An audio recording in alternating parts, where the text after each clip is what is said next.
right hand to the body. It's been a pretty good yes. Down goes Hernandez. A right blistering right hand over the top by Brewart.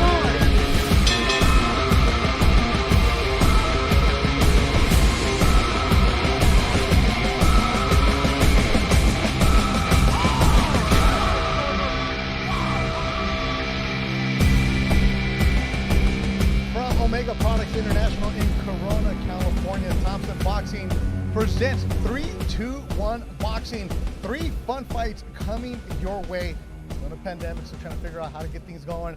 Thompson Boxing is 21st year of business. The best club show in the country found a way. We continue to grow and evolve. We include you, the fans. Thanks for joining us here this Sunday afternoon or evening, wherever you may be around the world. I'm Beto Duran, joined alongside Doug Fisher, the editor-in-chief of Ring Magazine, and Steve Kim, the founding member of the original broadcast, but he's back. We'll get to that pretty soon. We'll talk with Jessica Rosales also. Actually, we have more broadcasters than we do have fights, but the 3 fights are action-packed. And Doug, when you find a way to get going in a pandemic, you have to stay ready. And the main event should be a good one tonight. Yeah, this main event was supposed to be the co-main event. Okay. And Richard Brewart is now stepping up into the main event. The original main event fell out. And he's testing himself once again against a fellow unbeaten prospect. Last time we saw him, I think he was in the fight of the night in a 2-round shootout that he won by knockout. But he had to pick himself up off the canvas. That was against a puncher. Tonight he's testing himself against a boxer. And that'll be the main event. Also, we're going to go to Hawaii, Eva Beach. Arnold Dinong is going to be fighting a Japanese fighter who trains in Southern California and has a Spanish nickname. Then we also have a fighter, Knuckle Nelson, who's making his pro debut. And Steve, when we started doing these broadcasts a couple years ago, we were at the Doubletree in Ontario, had the nachos, fantastic nachos at Doubletree, we miss you. And it was a good energy, good vibe, and I'm like, wow, this is a lot of fun. We interact with the fans, we get going. Now, pandemic shuts things down. We're inside a warehouse. Thompson Boxing has found a way to continue to stay in business and keep their fighters going. Yeah, first of all, we are like the Blues Brothers. We brought the band back. Okay, now, but the other question is, what is going to happen to the state of the business? While most of the club programs across the country have really been relegated to farming out their fighters, Thompson Boxing, since summer, have created a situation where they can continue on with their program. And speaking to Ken Thompson earlier today, he says, bottom line is it's not easy, it's not convenient, it's not what we want. We have too many good fighters, and we have a program to run, so business must proceed. And we are here for you, the fans. There are no fans allowed inside. And you guys think I'm kidding. This is Omega Products International. Normally, we'd be outside where our good friend Jim Boone would be showing up in the summer, having a great time. Brought it inside. Everybody has been tested. Everybody's passed their COVID protocol. Everybody's making sure everybody's safe. And you'll see 3 good fights coming your way. Share on Facebook, on YouTube, Twitter, wherever you are. And every single comment that you leave, I'm going to read it, and I'm going to read it back. So if you're critiquing, I'm going to read it. We interact. This is the show for you, the fans. Have some fun with it. We know it's a Sunday afternoon. You're probably related, and you're probably having a good time right now. But we are here for you because you're going to see 3 good scraps. I can guarantee you that. Jessica Rosales, best in the business, is at our fancy stage. But we have brand new lights. The lights got better. It's all shiny. It looks good. They put more money. And Jessica has more on tonight's card.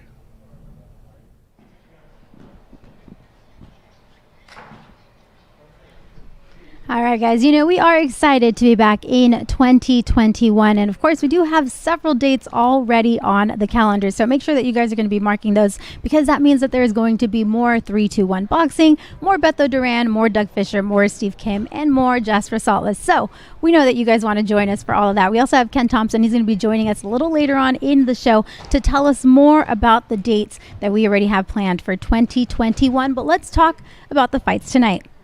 Coming up in the main event, we do have Richard Brewart Jr., who is coming back in 2021 after an outstanding end to 2020 in our 3-2-1 boxing. Now, he said he learned a lot from his last fight. If you remember, of course, he had a hard time in that first round, was knocked down, and then came back to win by KO in the second round.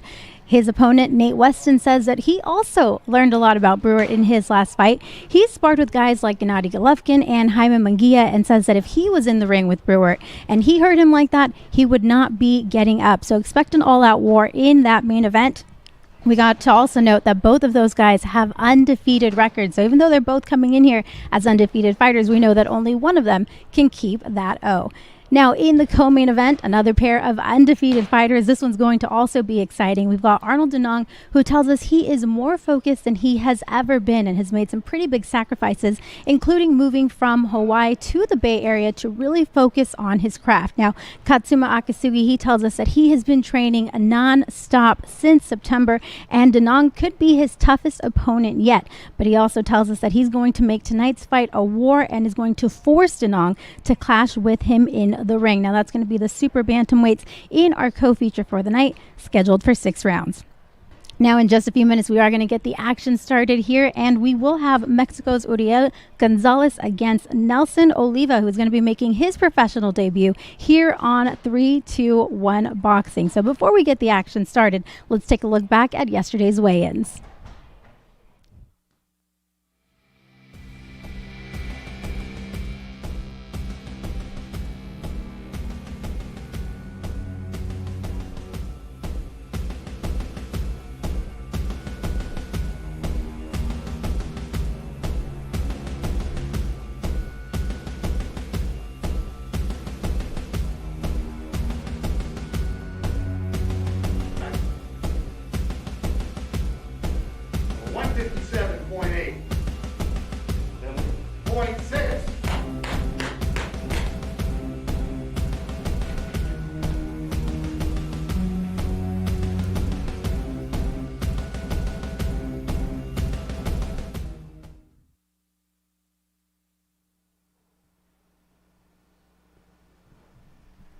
Now, entering the ring, in the red corner, Uriel Gonzalez.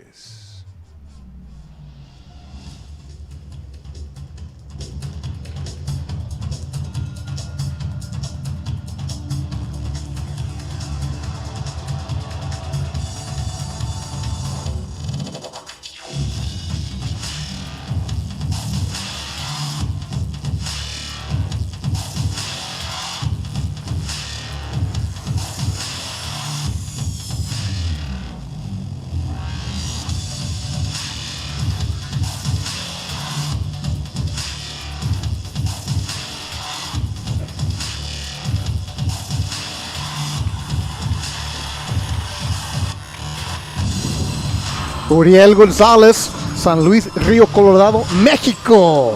In the red corner tonight, 4-rounder scheduled your way, and that is Lupe Contreras, our ring announcer tonight.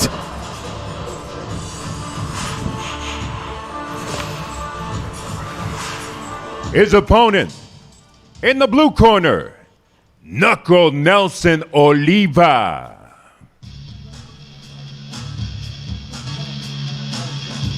This kid has a following.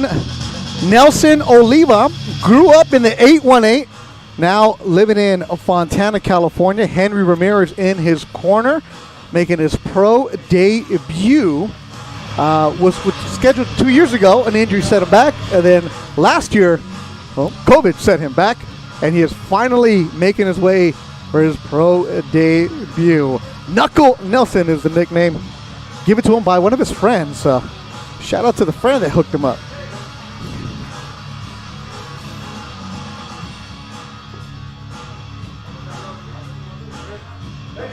From the Omega Products International Event Center, Corona, California, it is my great pleasure to welcome you all to another edition of 3-2-1 Boxing, proudly presented to you by Thompson Boxing Promotions. Tonight's bouts are being sanctioned by the California State Athletic Commission. Executive Officer is Andy Foster. These bouts are sponsored by Omega Products International, Belgard, Makita Tools, and Thompson Building Materials. We start the action with this bout set for 4 rounds in the middleweight division. Our judges scoring at ringside are Max DeLuca, Ray Corona, and Rudy Barragan. At the sound of the bell, the man in charge of the ring is referee Danny Sandoval. Presenting first, the fighter standing in the red corner. He enters wearing red with white and black trim on the scale. He weighed in at an official 157 3/4 pounds. In 12 pro bouts, he maintains a record of 5 victories against 6 losses, 1 bout even. All 5 of his victories coming by way of knockout. fighting out of San Luis Rio Colorado, Mexico, Uriel Gonzalez. Across the ring in the blue corner, wearing black with silver trim, his official weight, 155 1/2 pounds. Tonight, inside of the Thompson boxing ring, he is making his professional debut, representing Fontana, California, Knuckle Nelson Oliva.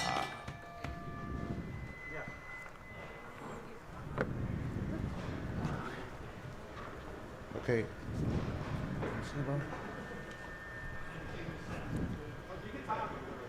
I gave you instructions in the dressing room. I want a good, clean fight.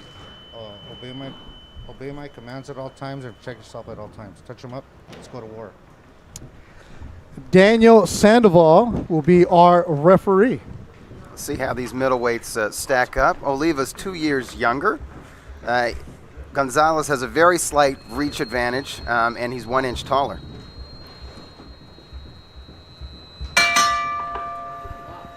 Knuckle Nelson making his pro debut in the black. Started boxing at the age of 12 because he was a chubbier kid.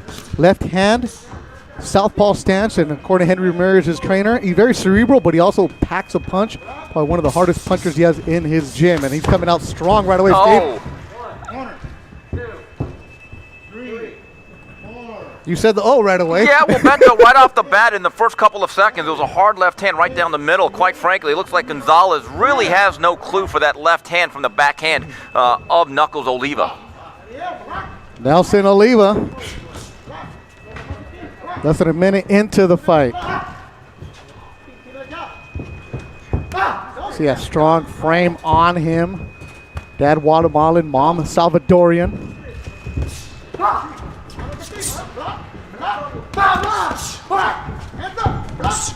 Unloading is Oliva.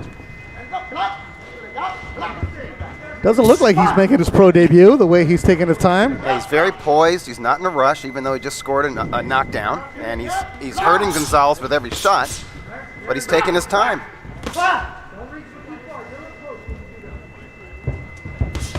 Gonzalez under a barrage on the ropes. Should get out of there. He's holding on. Halfway through the first round, scheduled for 4. Thanks for.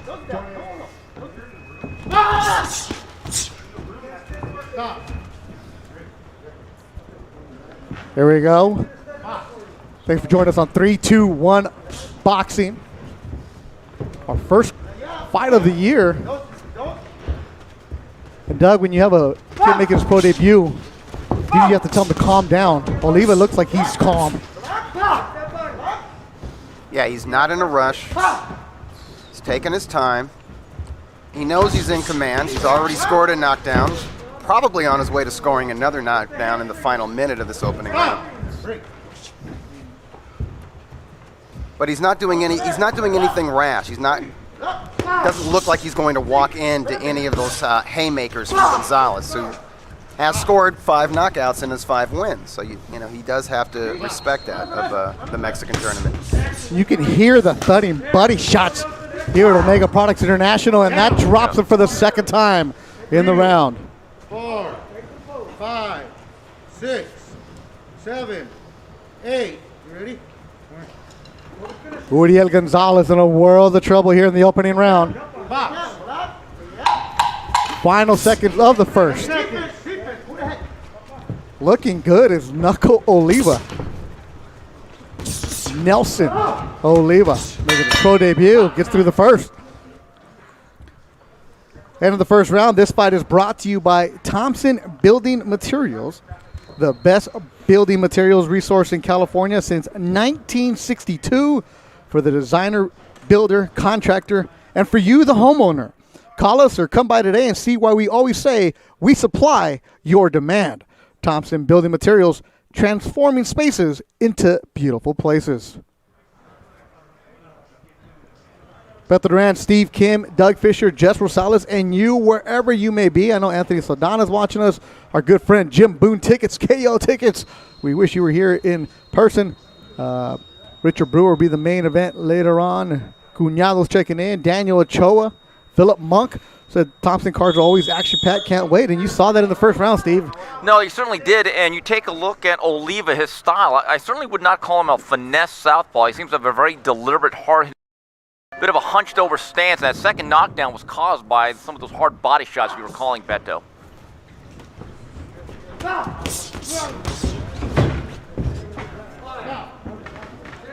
Steve, you know No, it's not a knockdown. You know who Oliva's style kind of reminds me of is Victor Ortiz.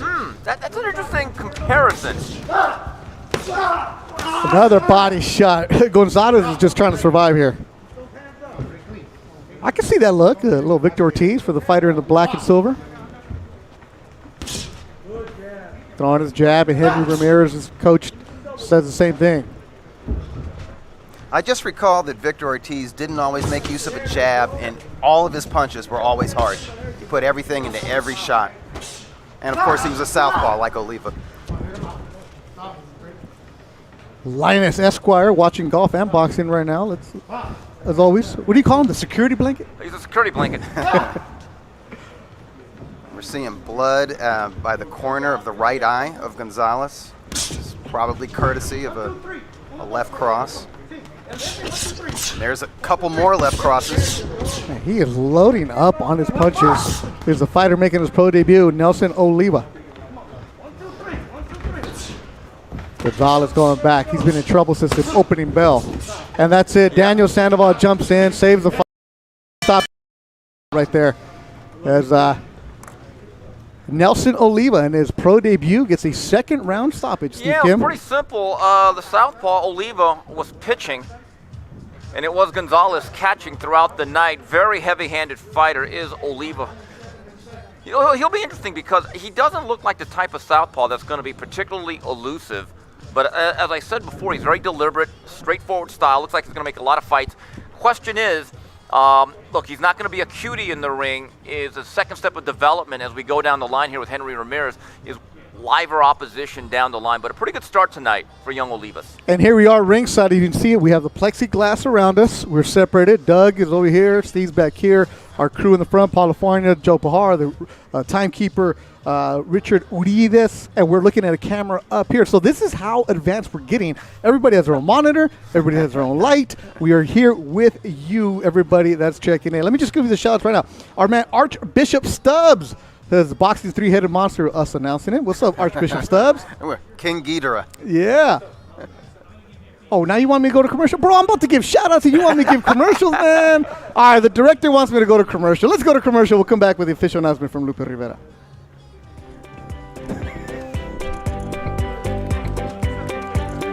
Whatever, him too.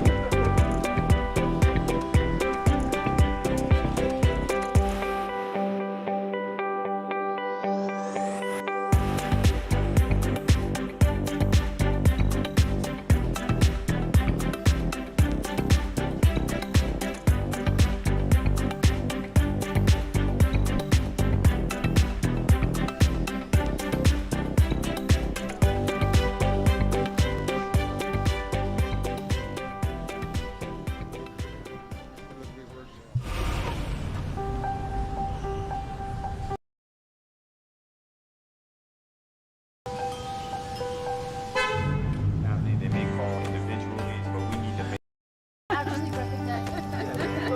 a lot of POs.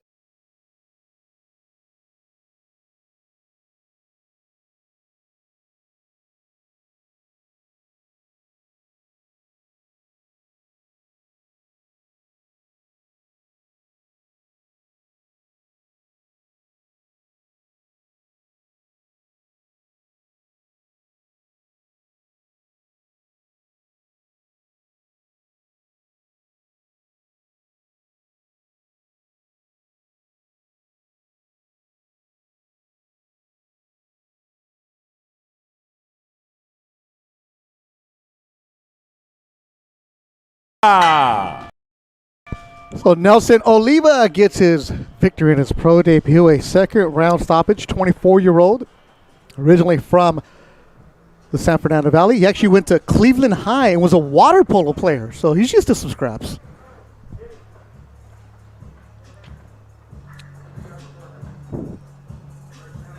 Looks very athletic.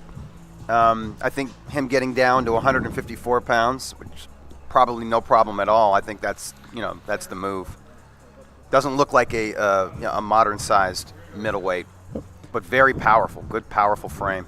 Next fight coming up is going to be Arnold Dinong against Katsuma Akitsugi.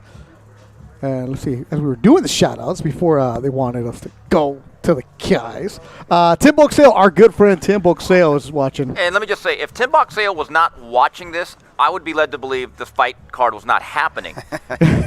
Nobody watches more boxing than Tim Boxale. It's not even close. If you're a fight fan, do yourself a favor. Go to Tim's Twitter account, and on top of it, he has a link tree where you can go and get the stream for every single fight that he has. So subscribe to it, see it. I was watching these two super heavyweights yesterday from Russia, and thank you, Tim Boxale. His account is Tim Boxale. Literally, that's the account. The best man available for you. There are snowball fights happening in Antarctica that he streams. It's unbelievable. The penguin fights in Antarctica, bro. I tell you, he takes care of it for you.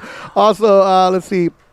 Who do we got here? Adrián Sandoval, saludos a tú y tu papá in East LA. And it is Lupe Contreras, our ring announcer. I said Lupe Rivera. That's the singer. Julius Julianes, nuestro gran amigo. JJ! Oh, my goodness. That's another one. If he's not watching it. Another boxing guy. Solid boxing guy. Sí, no pasa nada con Julius. Steve Kim is watching us, so everybody else. So we appreciate you guys.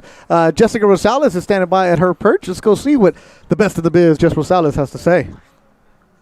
Time, and then you can look at the camera. All right, guys, joining us now, we've got Knuckle Nelson, who comes out victorious in his pro debut. We're just chatting it up right now, and of course, we're talking about this being a big night of firsts for you. Now, obviously, your pro debut, so your first professional fight, you get your first win, you get your first knockout, first time in the bubble, a lot of firsts happening here. So what's it like going on? What's going on in the mind right now? A lot of things happening, I'm sure. Yeah, a lot of things were happening. I came in with the intention of being as cool as a cucumber, as cool as a cool breeze. Fighting the main event, but I just wanted to be cool and calm and take my time and pick them apart. Yeah, and I think that's one of the things that really stood out about you. You did knock down your opponent 2 times in that first round, but you kept your composure. You stayed very calm. Where does that come from? Because a lot of people, especially in their pro debut, can kind of just go and attack and maybe get ahead of themselves, but you kept very calm. Where did that come from? A wounded animal is a dangerous animal, and I give it all up to my experience. Not so much as the amateur ranks, but just in the gym and learning from some of the best fighters that have sparred. And I think that's what really let me be that way. Right. And so, things are a little bit different because of quarantine, the pandemic and everything. So probably not the way that you envisioned your first professional fight, but tell me how it's been for you so far, obviously being in the bubble and going through this entire experience. Oh, I loved it. It doesn't matter. I think they gave me this opportunity to come and fight, and I really wanted to take advantage of it. I'm just grateful to be here and put a show on. Yeah, well, I'll tell you one thing that you did miss out on is the fans. But we saw on our live stream all of the fans that were saying Knuckle Nelson, that were cheering you on, that were behind you on your side today. How about a little something for them, for cheering you on and for supporting you from home on your pro debut? Thank you, everyone. I love you. Shout out to my family. They're always at my back. My girlfriend, my tia, I love you. I love you so much. Keep on fighting. I love that. It sounds like the message to your tia was very special. Tell me a little bit about that.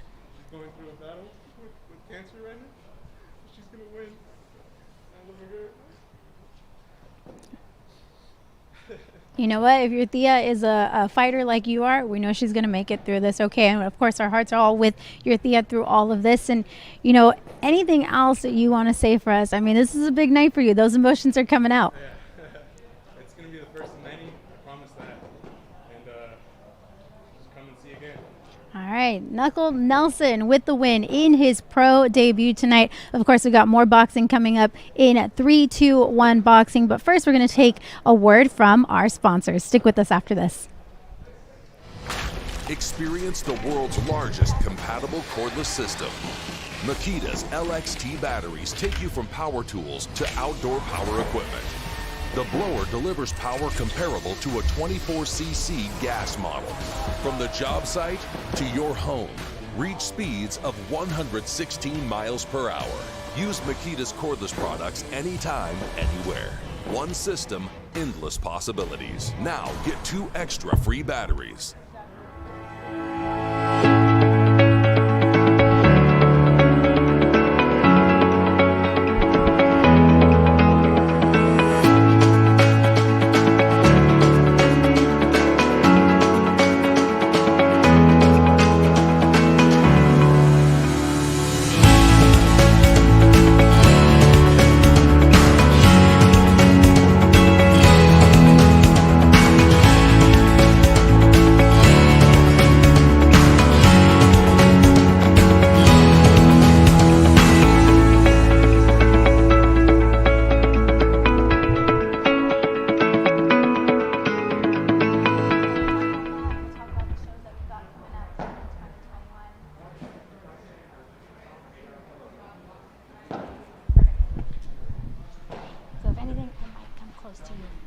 you the mic.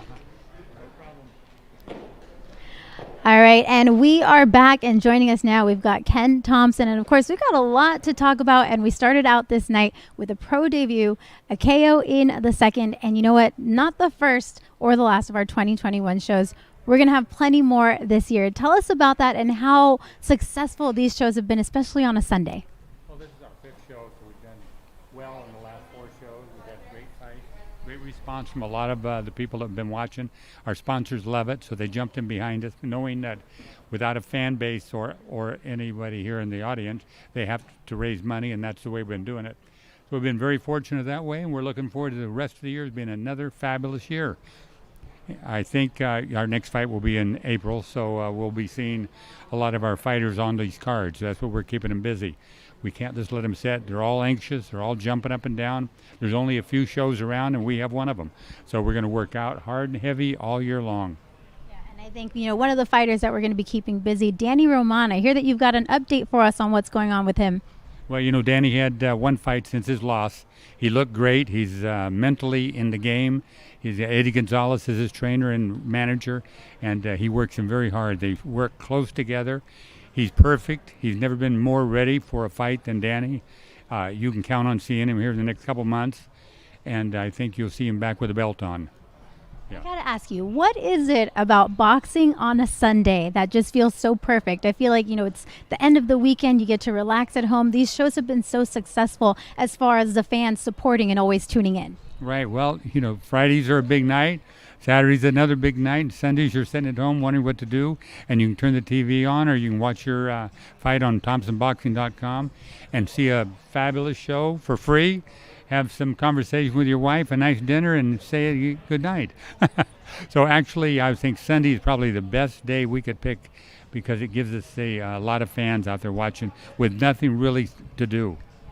Sundays are for 3-2-1 Boxing, and of course we have a lot of support behind us as far as the sponsors go that make these shows possible. I'm sure that there's some thank yous that you want to get out there. Oh yeah, we've got some great sponsors. I mean, people that called us wanting to be part of it. Makita for one, worldwide company, well known. Henry, I think everybody knows Henry with Forta Fiber Corporation behind him. Thompson Boxing Promotion, is always thanking these people. Thompson Building Materials is another one that worldwide. We ship all over the world, so people know us.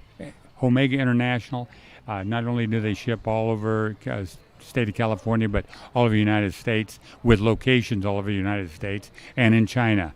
So they're well covered. So they're behind us. We've got great people behind us.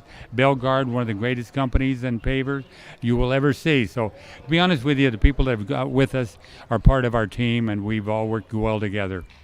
Well, a big thank you to all of them for making these shows possible. And of course, a big thank you to you, Ken, for helping us with these shows, making these possible, and of course, for the time today. I know that we've got a lot of great fights happening tonight. We've got 2 more to go still. So is there anything else you want to say to everybody at home that's watching? Well, just thank you very much for being a fan, and we'll continue to bring you great fights. We want your Sundays to be a Thompson Sunday. So from now on, you can count on us. And we'll always try to bring you the best of the best. So look forward to seeing you every month. Perfect segue, because speaking of the best, let's go now to Beto Duran, Steve Kim, and Doug Fisher. Doesn't get any better than those guys. And it doesn't get any better than Mr. Ken Thompson.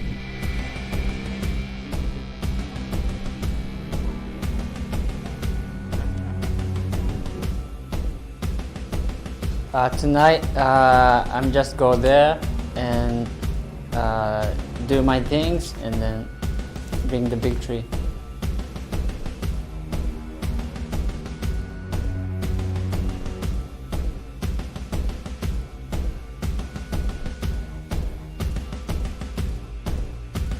Me and Katsuma were both undefeated fighters. He's 4-0, I'm 7-0, and we're both gonna bring fireworks, and somebody's gonna leave with an L tonight.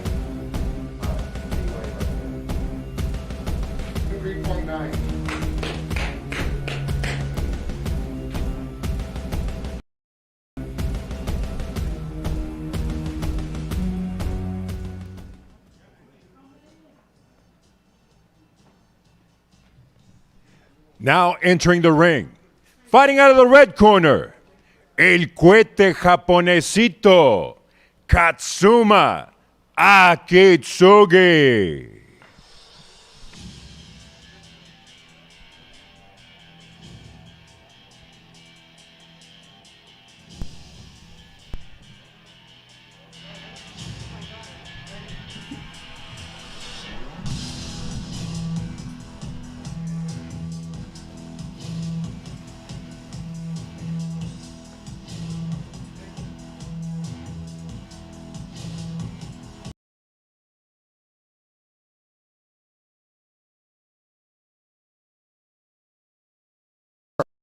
Wakayama, Japan. He's now training in Whittier, California. We saw him on a Thompson show a couple months ago. Looks like he has some talent, some potential. Wearing the Mexican colors at Eddie's boxing crew in Lincoln Heights. His opponent in the blue corner, the Hawaiian Pit Bull, Arnold Dinong.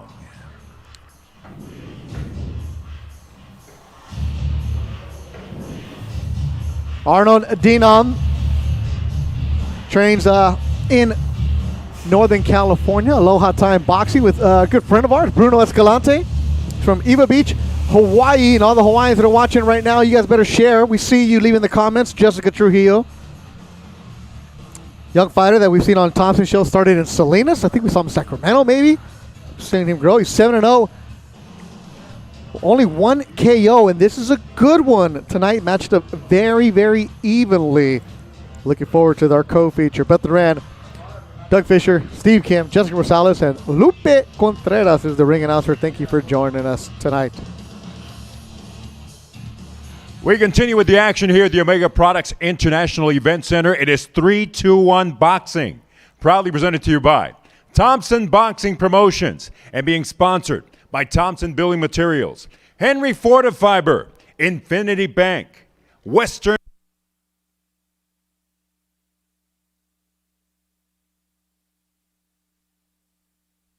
Division. Our judges at ringside are Max DeLuca.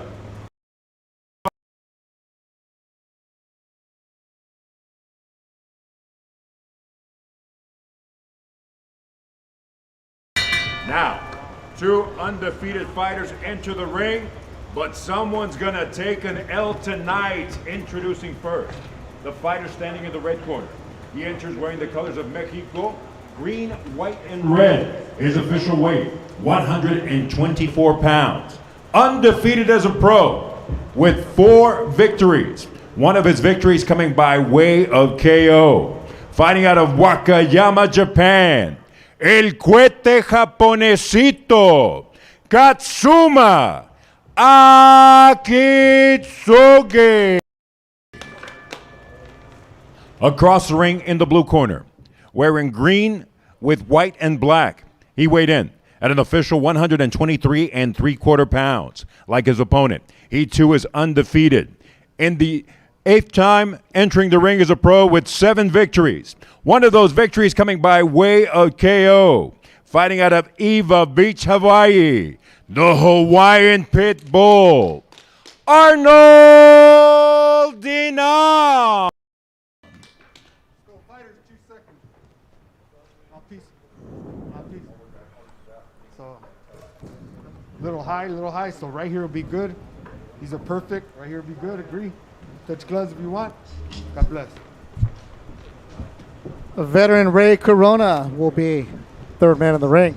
Let's see how these featherweights match up. Very well. They have equal reach. Akitsugi is just 1 inch taller, and they're the same age range, really. You know, early to mid-20s. Ready? What do you see in this one, Steve? Well, it's going to be interesting. We did see Dinong a couple of years ago. One thing I do remember, I think it may have been in Salinas, that Dinong seemed to fade in the second half of the fight. I think anytime you face a Japanese fighter, you better be in great physical condition. Yeah, and he's changed it up full-time, now living in Northern California. Mentioned it with training with Bruno Escalante, Aloha Time Boxing. That's also, I forget his name, that good cut man that we know. He was working a lot of top-ranked shows. White guy with the glasses, swole. Oh, Mike Basil. There you go. Mike, that's why I get paid the big bucks. Stuff like that. And shout out to Mike Basil, does a great job in that. He's in that gym also. So that's part of the thing that Dinong has done, is made the commitment from the island to Northern California full-time out here. El Cuete, the southpaw Akitsugi, was recently in camp with Joseph Diaz Jr., helping Jojo get ready for his last fight. That's great work. Akitsugi was a pleasant surprise when we saw him for the first time. I believe it was last September. Yep. He only had 3 professional fights, no amateur background really to speak of, and I was expecting a really raw product. And his technique was far more advanced than, somebody who is a latecomer to the professional ranks and only had 3 bouts under his belt. So this is an interesting matchup. I think Dinong has the edge and pro experience and amateur background. He's probably the better athlete, and he's the mobile boxer. And Akitsugi is an aggressive technician. Philip Monk checking in. Danilin Lanuza checking in. Roland Ade checking in. Jessica Trujillo. Everybody on Team Dinong checking in from the 808. Thanks again to Fight Hub TV, Fino Boxing, Noti Fight, Supreme Boxing, True Boxing Head. Everybody helping make 3-2-1 boxing here for you on a Sunday night.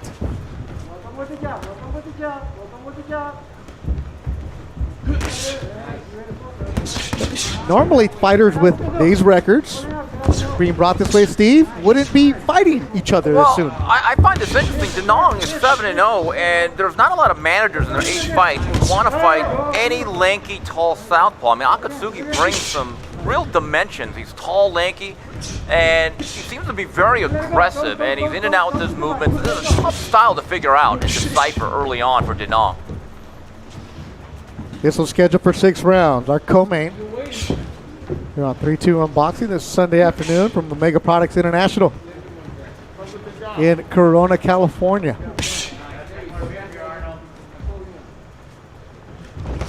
Fighting at 124 for this fight. Stop with the belt, gentlemen. Both fighters would be at 22, but for this one they'll need to shrink down for that. Good opening round.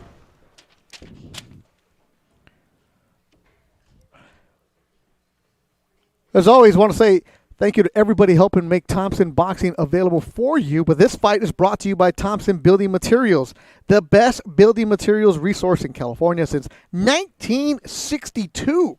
It's for the designer, the builder, the contractor, for you, the homeowner.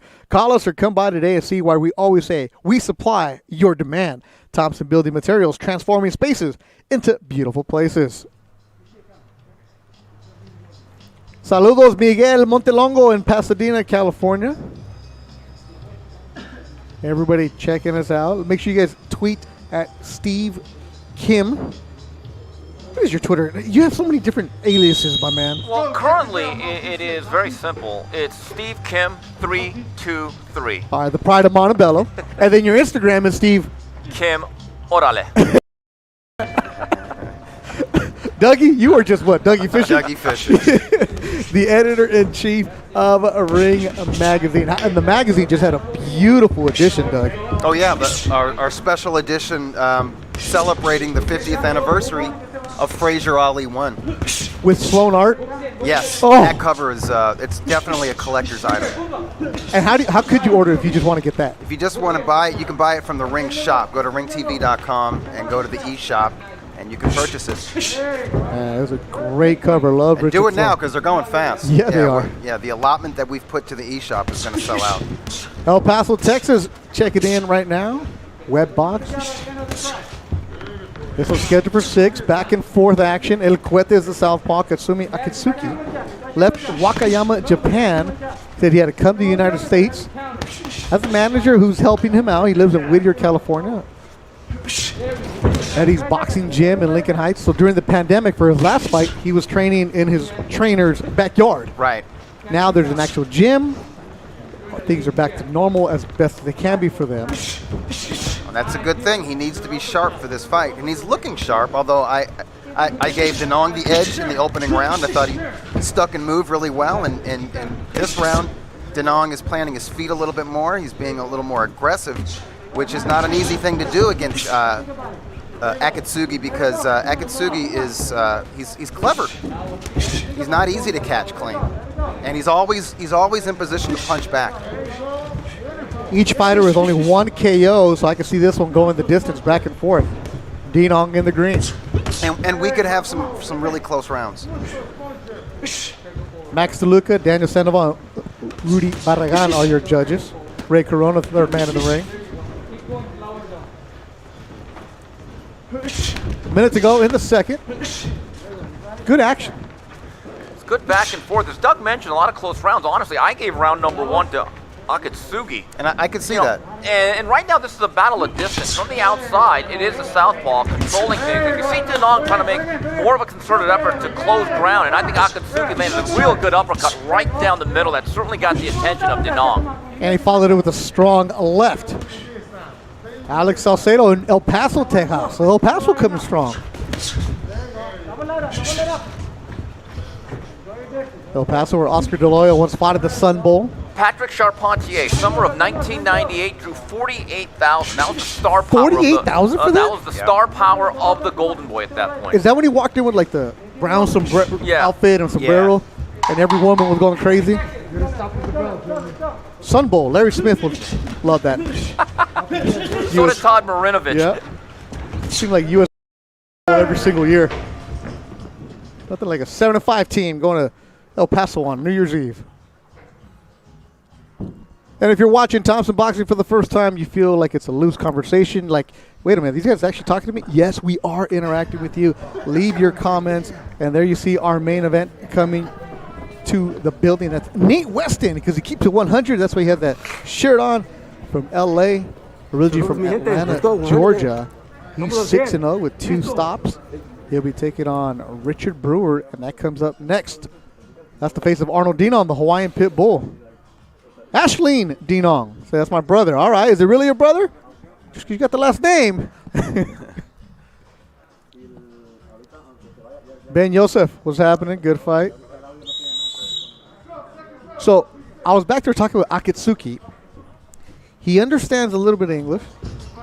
He understands a little bit of Spanish. And they're keeping very, very minimal. And I was asking Eddie, like, how do you do it? He's like, he understands me enough. Well, it's the language of boxing. That's what everyone speaks in the gym. Okay, elaborate on that, Steve. What is it? Well, language of boxing, a lot of trainers will tell you that, look, certain terms like left hook, right hand jab, duck, slip, fighters can actually understand that. That's universal. And then a lot of times you gesture, you show a fighter to do something, and there's a lot of times that it's the unspoken word. If you really have a great chemistry between a fighter and a trainer, they could actually learn each other's language as they go along. And you know what? Training should be hands-on, especially at the beginning, especially during a fighter's foundation. Randy Vasquez watching us in Ogden, Utah, home of the Raptors. Angels minor league team. No, yeah, Dodgers minor league team, Ogden Raptors. Akitsugi is showing us that he is a really good counterpuncher. Real sharp right down the middle, Doug, with that left hand.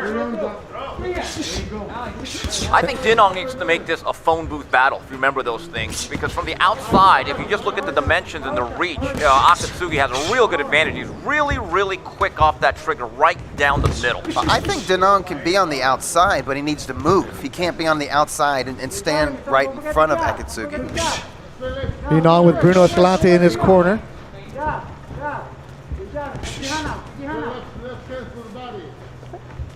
I like the progression of both of these fighters. 7-0 Dinong, 4-0 Akitsugi. They don't look like they're guys that have had less than 10 fights. I like this. They're moving around nicely.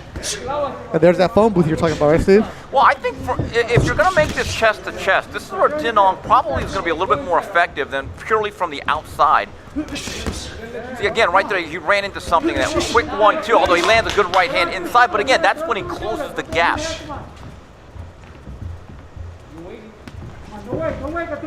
I think Dinong has the quicker hands, especially in combination. Akitsugi has just the better timing. Maybe the better accuracy as well.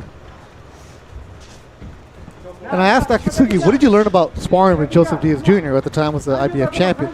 He said, I learned that guys like him, towards the end of rounds, they keep their stamina going. They keep it going.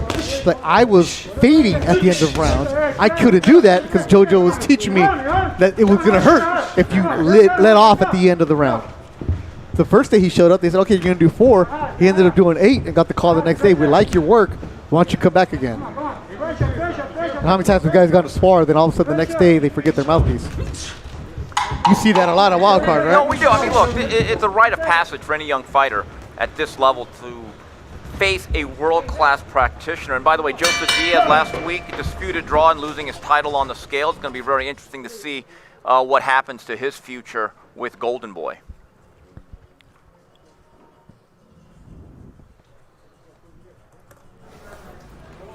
Our main event, that's Cool Breeze, Richard Brewart walking in, 8-0, 4 KOs from nearby Rancho Cucamonga.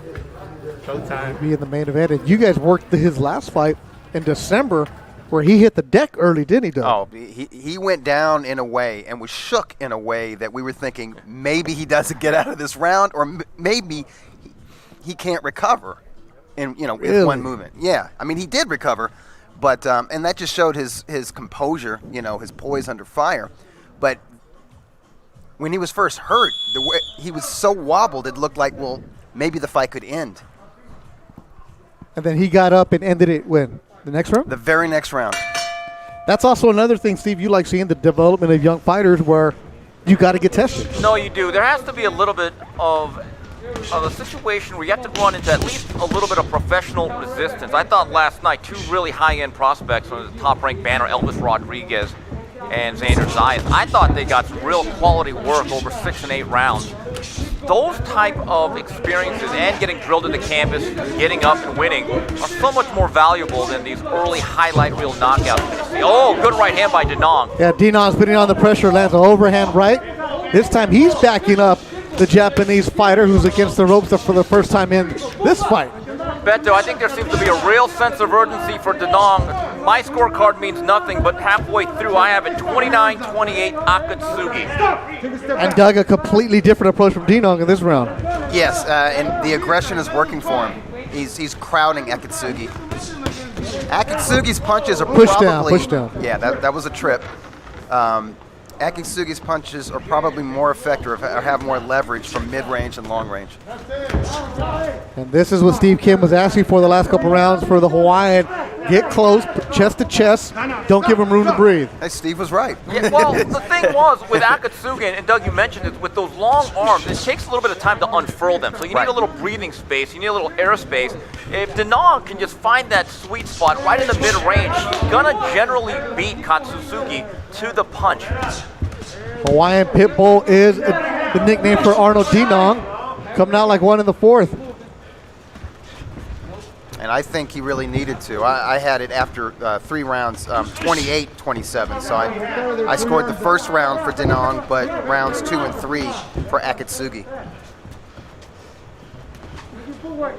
He's seeing you. He's showing you. Oh, good counter left hand. And you see what's going on there. Akitsugi is just getting on his back foot, rocking back, and running Dinong into straight lefts. Real crafty move there. Dinong may have been momentarily stunned by that left.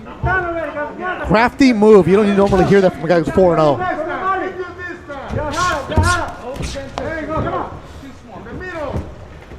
Good action between the youngsters, Arnold Dinong in the green, Katsuma Akitsugi in the red and white. Both of them undefeated.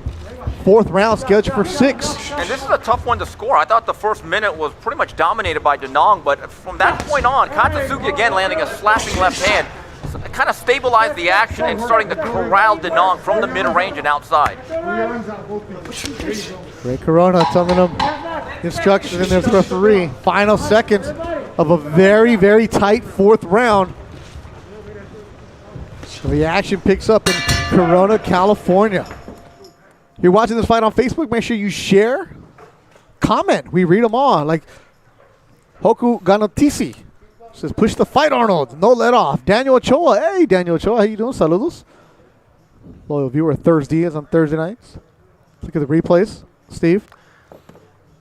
And this is the second half of the round after a really quick start by Dinong. And again, distance, range, and space is so important. And you could see Dinong leaning inside. This is where you want to use some feints because you could see Akitsugi starting to time him just a little bit right down the middle with that simple 1-2.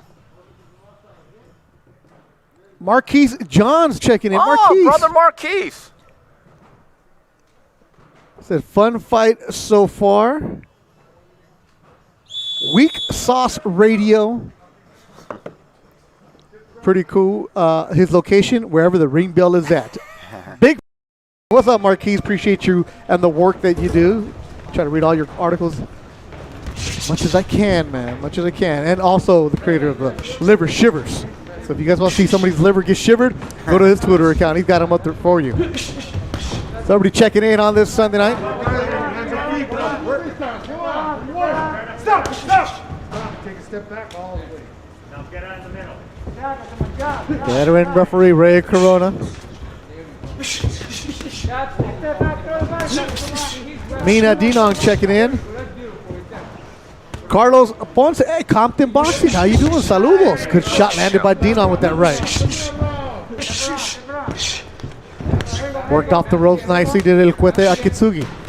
He has got nice moves for a 4-0 fighter. A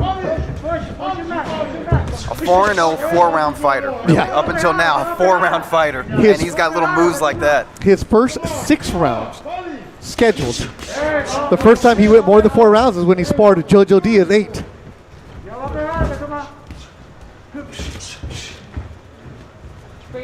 Well, he's a student of boxing, and he's been getting a crash course. I think he's much better, much more effective against Dinong when he's in the center of the ring. Yeah, he is, and he does a nice job of feinting, getting on his back foot, and then counter-punching Dinong as he comes. Dinong needs to change the pace. His head's coming out a little bit in front of his lead foot. That's going to leave you very, very vulnerable to getting hit by a counter shot. If you're watching this for the first time, Thompson Boxing is a club show, and they match you tough because they have to. They got to figure out what you have. It makes no sense for them to have a fighter who's 7-0 against a guy who's 0-5. What are you going to learn from that? Yeah, no, keep this in mind. One of their best fighters that they've ever produced is Danny Roman. Ended up being a unified 122-pound champion. Had a very good run. He actually lost very early on in this series and had a draw. And they released him. Yeah. So they're not into making a 30-0 record. They're not trying to make you lip sync here. They want to see if you could sing a little bit.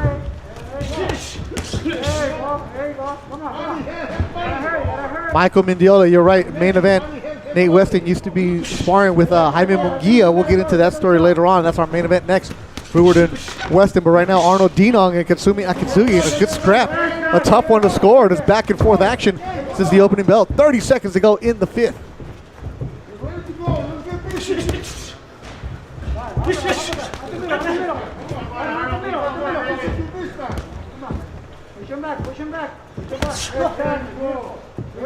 That voice you hear in the corner is Eddie, the trainer for Akitsuki. Final seconds of the 5th.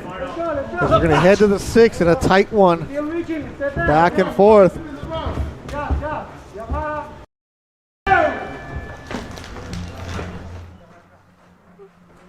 See who else is watching us right now. The main event coming up next. George Jakovic, awesome announce team. I mean, yeah.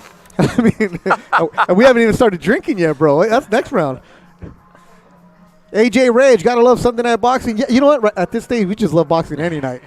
And at first, it was, what are we doing on Sunday? I remember talking to Alex Campanovo, like, we're gonna go up against football. Yeah. Like I said, you know what? You're gonna have the hardcore fans watching you no matter what. Now, everybody multitasks. Yeah. You watch your phone, you watch your computer, your iPad. Like, how many fights were on last night? You're gonna find a way. Right. One more to go. This is the 6th and final round. Looking at both corners, guys, I think both of them have to be telling their fighters there better be a great sense of urgency. I think this fight's up in the air. I don't know how you have it, Doug, but I have it 48-47 Akitsugi. Yeah, I have Akitsugi by 1 point. So on our unofficial scorecards, have him by 1 point. Akitsugi, who's in the red corner, Dinong in the green, and just let it go. Let them go. Alex Rumbero. Love your avatar, Alex. Okay. We'll just flip everybody off. All right. Michael Mendiola, Robert Fernandez. Good pace fight. Yes, it is. And our main event is coming up next. Philip Monk says he has Arnold up by 1. Okay. And the thing is, you can see it different ways. There's at least 2-3 rounds I think were very, very tight. Could have gone either way.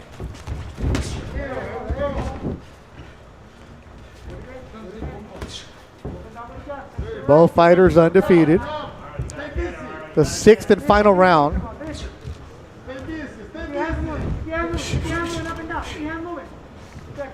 Neither fighter has been tested this much in their young careers. So it's uncharted territory for both of them, which is great experience moving forward in their career. This is one of the fights that whoever loses, it doesn't affect you. No, it really doesn't. I think both of them have gotten a lot out of this. Great seasoning. They've gotten toughened up, and they realize what it takes to be in a real fight. And that's something these young fighters and sometimes managers avoid at times. No, they do. Look, Edgar Berlanga, me and Doug were talking about him earlier. As high as I am on him, I think he's a very marketable fighter. The reality is, as of right now, he's never been past the 2nd round. We don't know exactly what he is, even this late into his career. He's what, 18-0, 18 KOs? Literally has never seen the 2nd round. Great for Instagram highlights. But that was the same thing with Ryan Garcia. He was knocking people out until you get tested. Or you could be Tyrone Brunson, who I think Oh, is man. 26-0, ended up, I don't want to say fraudulent, but there was a mirage that was created around him.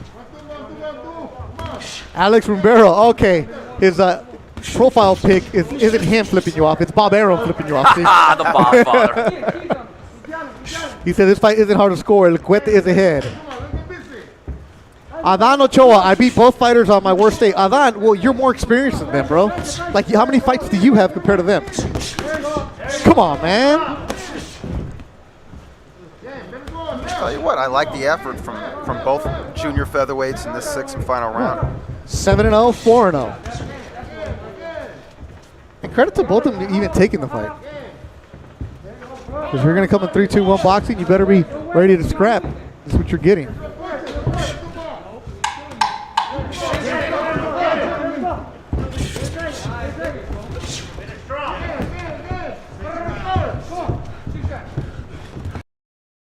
That'll do it. 6 good rounds. Fun fight. A good one. A hard one to score here ringside. And we will go to the judges' scorecards, see what happens. I definitely want to see it again. Arnold Dinong, Katsuma Akitsugi, as they progress. Maybe in 5 fights from now, man. Sure. Adan Ochoa, I want the smoke. Adan, what's your record, bro? I know you have a better record than both of these guys, right? And by the way, Adan, it is Alex Campanova that makes the fights, not us. And we'll come back with the results and more Adan Ochoa update for you from Thompson Boxing in Corona, California.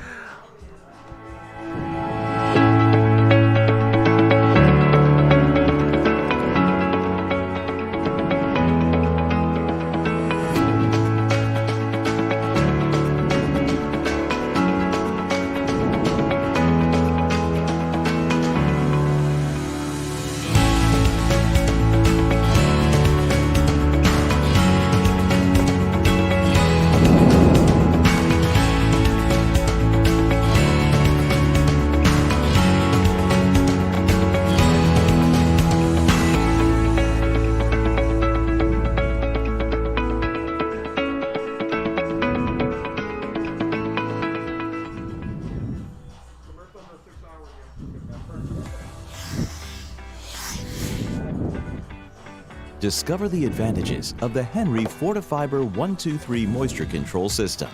It's as simple as 1, 2, 3. Choose the weather barrier, add the flashing, then finish up with the Henry Moist Top Sealant. Done. No guessing, no gambling. Just the winning confidence you get from our compatible systems. Come back to me or Lupe? Okay.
Experience Makita's cordless outdoor power equipment.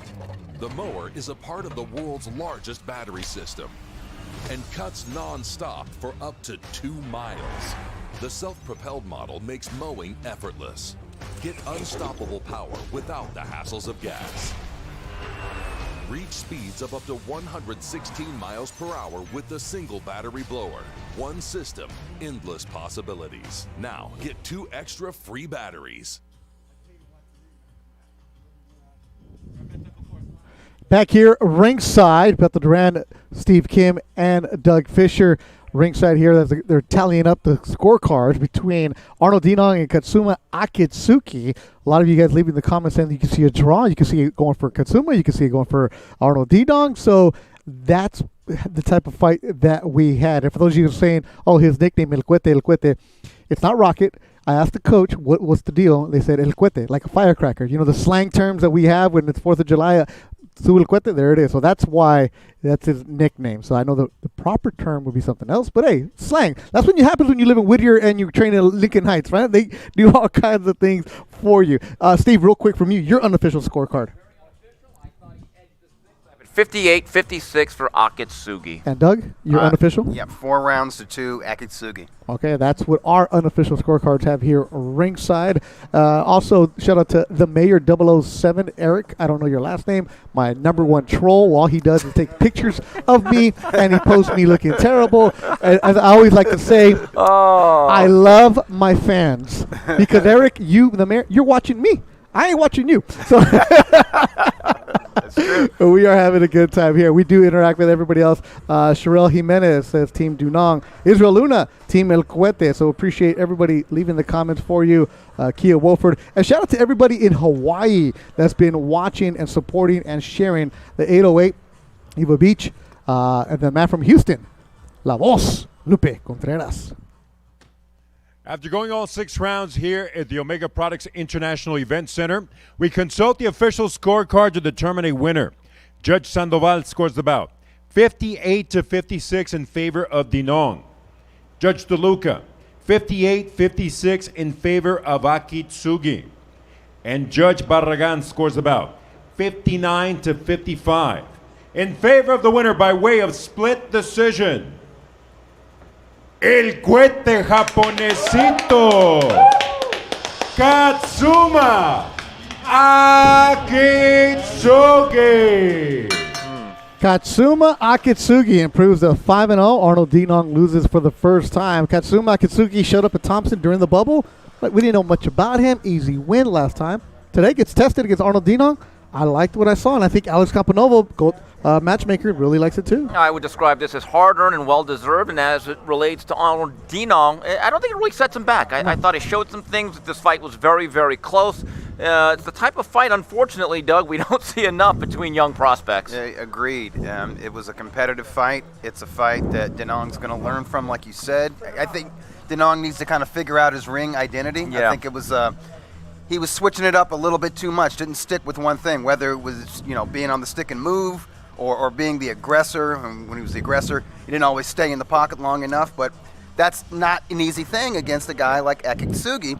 And Akitsugi, you know what, he's just fun to watch. He's an aggressive technician, and he's smart in there. He has some nice moves. Doug, this is the kind of fight you want to have earlier in your career, not later when you're, I don't know how to handle this Right. stuff. Yeah. These are character-building fights. So when you move into 8-rounders and 10-rounders and it gets real hot in there, you know you can hang. You know you can swim in the deep end of the pool. Jeremy Dinong says, throw me in next. All right, there you go. In the Hawaiian, I love the Hawaiian fans. They really do know what's going on, and you see this. But you said, Steve, it doesn't really set anybody back. No, it really doesn't, because this is the type of fight that I don't think most managers, they're not going to say it 7-0 or 8-0. Hey, let's face a tall, lanky southpaw. Yeah. They generally stay away from that. Yeah. But as you said, Doug, one of the things when you prepare a fighter over the big picture, you don't want to have a mandatory defense and all of a sudden that guy's a southpaw and you've never faced one. That is a quandary that a lot of fighters end up facing. Early on. We have one more fight coming your way. That's the main event. We're going to go get a cocktail. But right now we're going to go to Jessica Rosales, who's standing by with El Cuete Akitsugi. All right, guys. Katsuma Akitsugi joining me now, who has improved his record tonight to 5-0 after that split decision win. So first off, let's talk about tonight's fight. Obviously, you said it was going to be a war, and that's what we saw tonight. Tell me about the fight, and how did you think that you did? I know he's gonna come forward, but I tried to be smart, and then I tried to box, and then when I hit the punch, I tried to come forward, fight back, and then that was a split decision. But I'm happy. Yeah. I'm happy I won.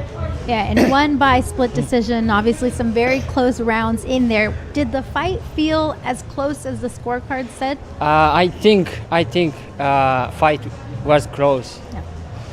but I thought I hit the clearly punch. Uh-huh. So I was expecting. I was hoping they gave me the decision. Yeah, and so at any point during the fight, obviously we saw from Dinong in about the fourth round a bit more urgency from him. At any point in the fight, did you feel like you had to do a little bit more to secure the win? Yes. But a little bit. I don't know, how can I say? Yes. I just try to go hard as much as I can.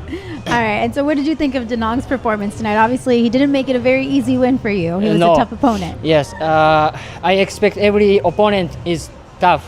I always say I train hard every day. Whenever I'm ready for anybody at 122. I'm ready. All right, and of course, El Cuete, we had a lot of fans that were tuned in to watch you tonight on our stream, 321 Boxing. Is there anything you want to say to everybody at home that watched? I just want to thank people who support me. I really mean a lot to me. Thank you so much. Thank you. I'll come back stronger. All right, and so what is next for you? What can we expect to see? Whoever and whenever, when they give me the opportunity, I'm gonna take it. All right, we love to hear that. Of course, congratulations on the win. Thank you so much for the time. But now let's send it back over to Beto, Doug, and Steve.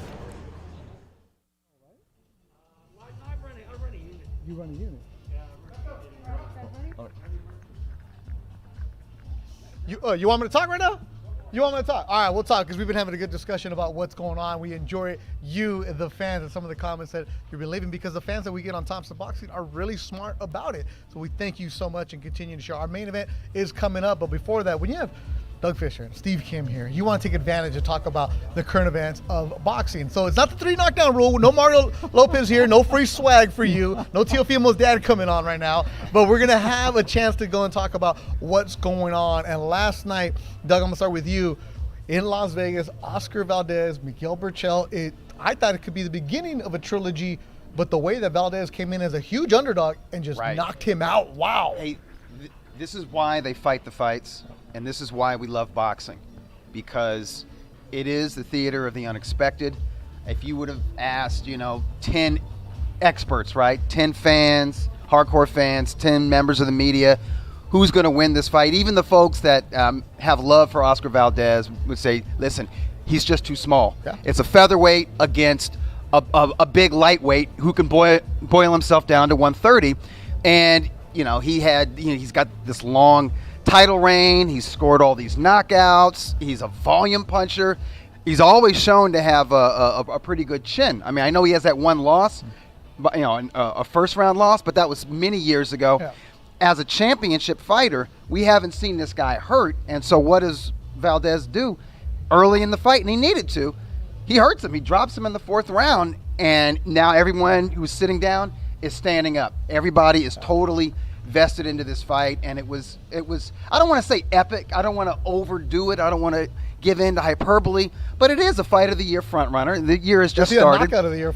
And the way Valdez closed the show, and he deserved to be ahead on the scorecards. But there was some drama in there where Berchelt was clawing his way back round 6 and 7. Yep. but really just a masterful performance by Oscar Valdez. And he proved a lot of us wrong. I had Bill Chelt winning that one. And he proved Chavez Sr. wrong, the president of Mexico. And the way Oscar handled himself, very classy too, instead of boasting, hey, you weren't with me, I'm just like, okay, you know what? Good. I took it as motivation. And Steve, you've been day one with Valdez because you were there a couple years ago at StubHub in a monsoon, basically, wearing an orange poncho, by the way, go Canes. You and Jim Boone tickets. So you saw him fight with a broken jaw against Scott Quigg. You've seen the development of going from Manny Robles to Eddie Reynoso, a different fighter last night. Yeah, that was Waterworld 2018, and that was the night that his career seemed irrevocably damaged against Scott Quigg, who came in very heavy. And from that point on, there was a change made by Frank Espinoza to Eddie Reynoso, which was second-guessed a lot. And I go back to a conversation that I had with Oscar over the summer prior to his fight with Jason Velez in the bubble. We talked off the record, and I said, Oscar, just my opinion, I don't think you can win this fight if you're just going to box and try to be slick. I think there comes a point you have to bully the bully, and his exact words were, that's exactly what we're going to do. In other words, he was going to go to the belly of the beast. And I thought with Burchelt, there was a bit of a mythology, because if you take a look at who he had beaten in this title run, Doug, me and you talked about it. Look, he beat a pretty good champion that was well-worn in Francisco Vargas. He beat a Japanese guy that was really respected. But from that point on, he had beaten guys that he should have, and it created this mirage to a certain degree. And once he was able to hurt him in the fourth round, and you saw the legs wobble, it's almost like, my God, what were we looking at the last couple of years? Was it a mirage? Yeah, 7 straight knockouts that Burchelt had in his title defense. And the last night, Oscar Valdez has the new WBC belt on his shoulder.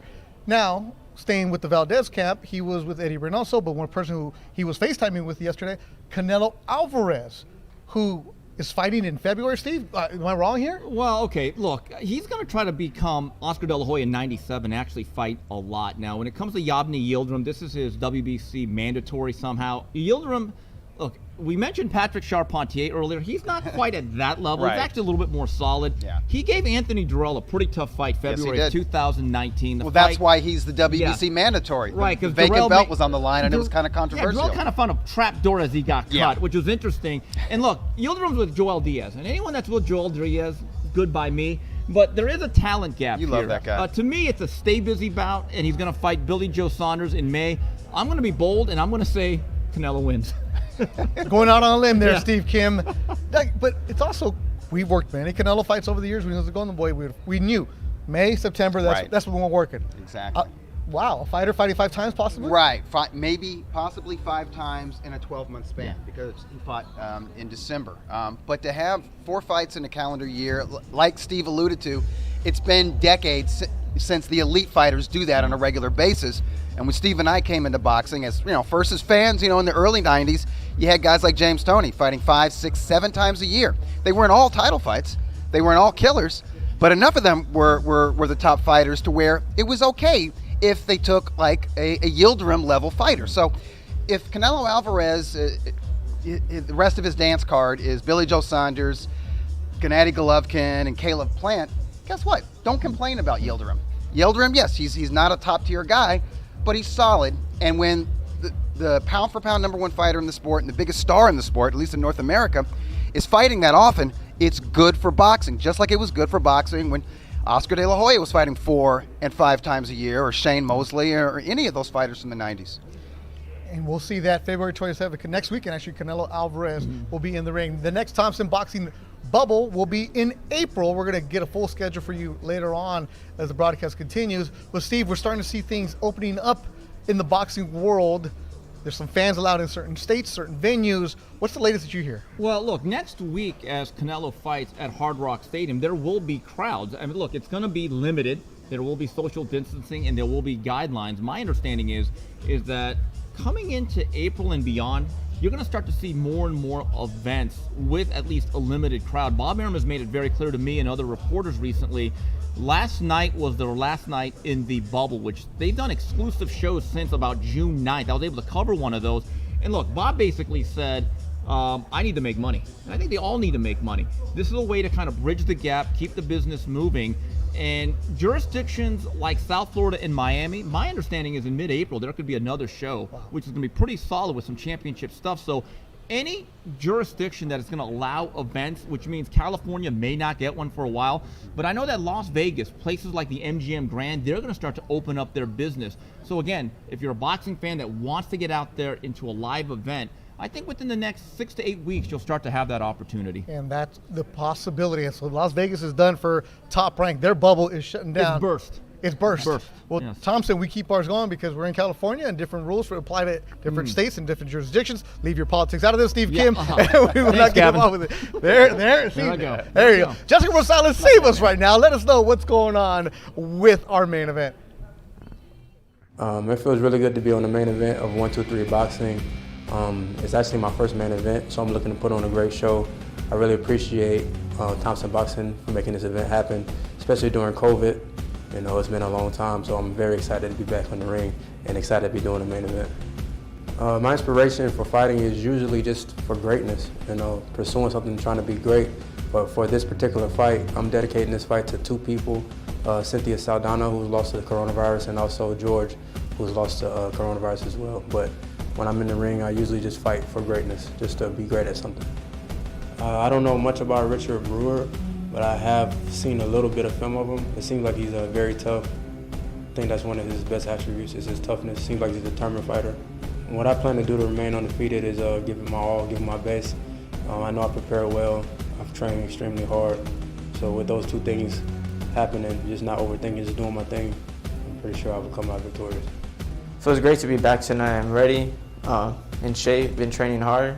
Just had the fight in December. Quick turnaround, so it was the best thing that could happen tonight. In my last fight, yeah, I had a little experience. That was not what I wanted, but I got knocked down with a body shot. I mean, it wasn't too bad. I mean, it took my air, took my legs a little bit, but nothing I couldn't recover from. I just moved around after I got back up.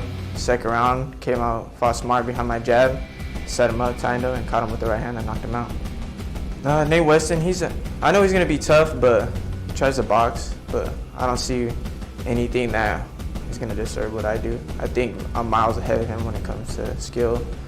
He's not fast as me. I think I'm faster than him, sharper. All around, I just think I'm the better fighter. But I know he's going to be tough. I'm not expecting him not to be tough. I know he's going to come to fight. I know he's coming to win, so I'm expecting a tough fight no matter what. My power is, I feel like it's underrated, but I've been working on it. I feel like my power shows more better when I fight better opposition because my skill level, I show out a lot better against better guys. I'm not gonna say I'm expecting a knockout, but you guys know how that right hand is. I'm expecting another clean shot, maybe a good counter right hand. I've been working a lot on my jab, my hooks, strengthening that side, so you guys might see some power out of that. But you guys know, just be ready for a knockout.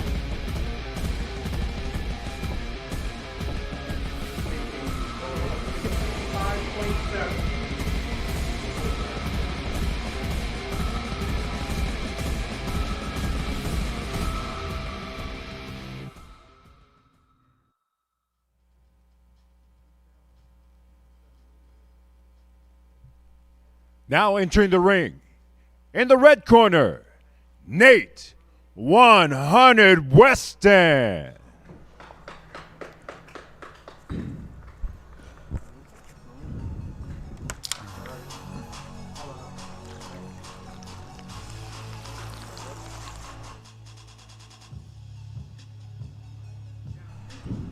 Nate Weston, now in Los Angeles, originally from Atlanta, Georgia. Nicknamed 100 because he keeps it 100. As he said, 6-0, 2 draws, 3 KOs. Been around the Southern California club boxing scene, so you've seen him at the All-Star shows, the Bash boxing shows. He's been around. He's making his Thompson boxing debut tonight.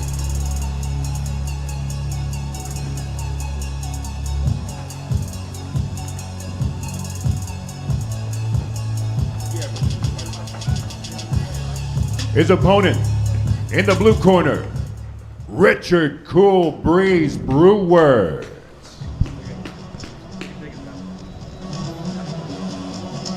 Main event time, that is Richard Brewart. Also started off at the different Southern California club shows, and now he's in the main event for Thompson Boxing. Rancho Cucamonga's own Cool Breeze 8-0, 4 KOs.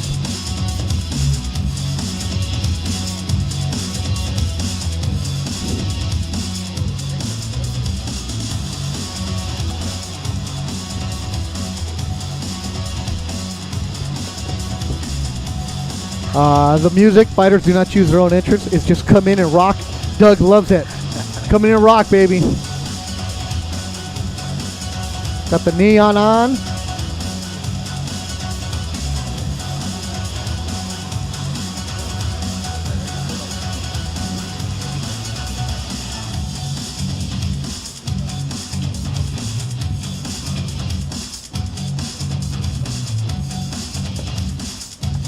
We continue with the action, the Omega Products International Event Center. It is 3-2-1 Boxing, proudly presented to you by Thompson Boxing Promotions and being sponsored by Thompson Building Materials, transforming spaces into beautiful places, locations throughout California.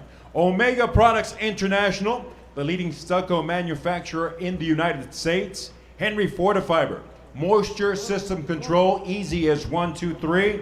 And Makita Tools, rule the outdoors. Ladies and gentlemen, prepare to be entertained.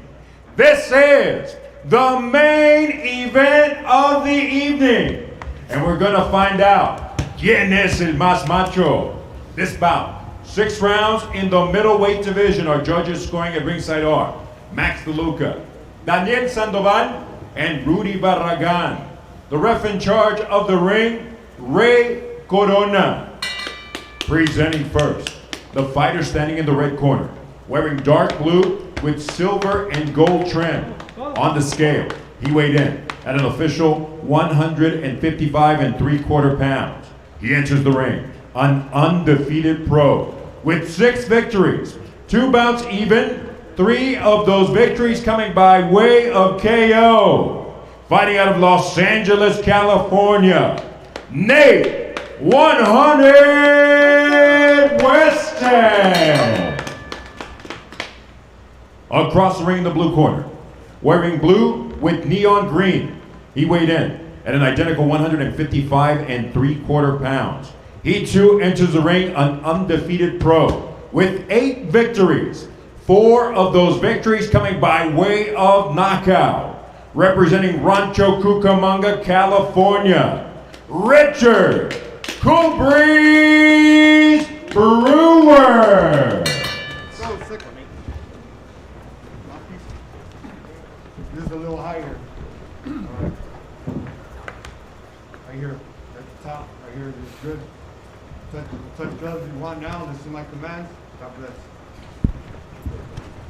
bless. Ray Corona, the third man in the ring, as we get ready for our main event here on 3-2-1 Boxing. Look at the tail of the tape. Let's see how these middleweights match up. I can tell Weston. Weston is the taller man. He's at 6 feet. He's got a slight reach advantage. Brewart is the younger man at 22.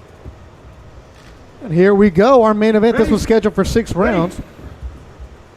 Beth Duran, Doug Fisher, editor-in-chief of Ring Magazine. Steve Kim, K9 is in there. Jessica Rosales with the interviews afterwards. Good matchup here. Brewart, the last time he was in the ring, this exact same venue and location. He was dropped in the first, came back for his second round stoppage on 3-2-1 Boxing. It's the first time we see Nate Weston in the black and gold. A former college football player, Steve, for UAB, University of Alabama, Birmingham, home of the Blazers. He was a defensive back, return punts. Started boxing after college football. Both guys are boxers. Both guys have fast hands. Brewart is a counter puncher. Likes to tap the body every now and then. And Weston is somebody he's good on the stick and move.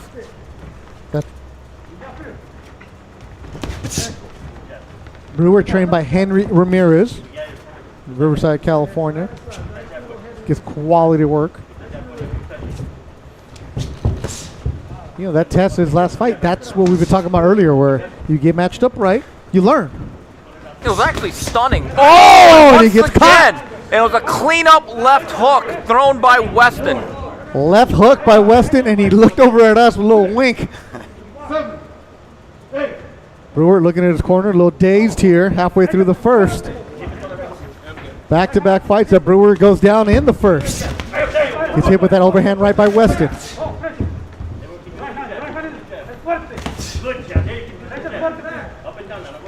Weston came to LA to chase a boxing dream. He was doing well in the amateurs in Alabama. Said, I outgrew that scene. Everybody said, if you're going to fight, you got to come to LA. 6-0. Has 3 KOs. And you'll hear the corner of Weston with instructions in Spanish. His wife is actually from Michoacan, so he understands Spanish.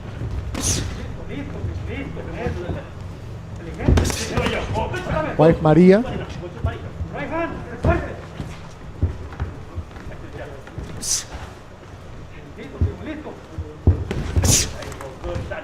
Brewer looks like he's trying to load up on a lot of his punches, isn't he? Yeah, it's not a good look for him.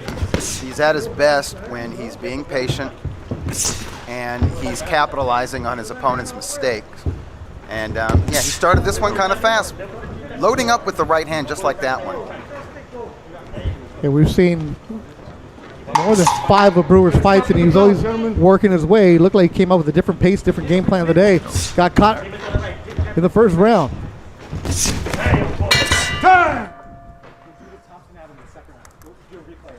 Let's look at a replay of that knockdown for Nate Weston.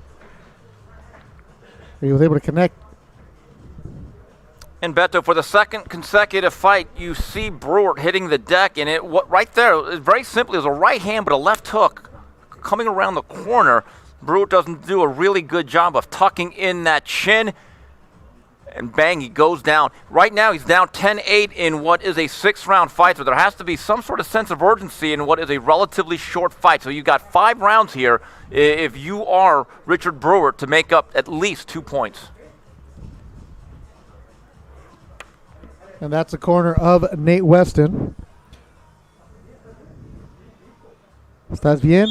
You're good? Listo? That's got to be something good, too. When you're fighting on a promoter that you've never fought for, and you come in right away.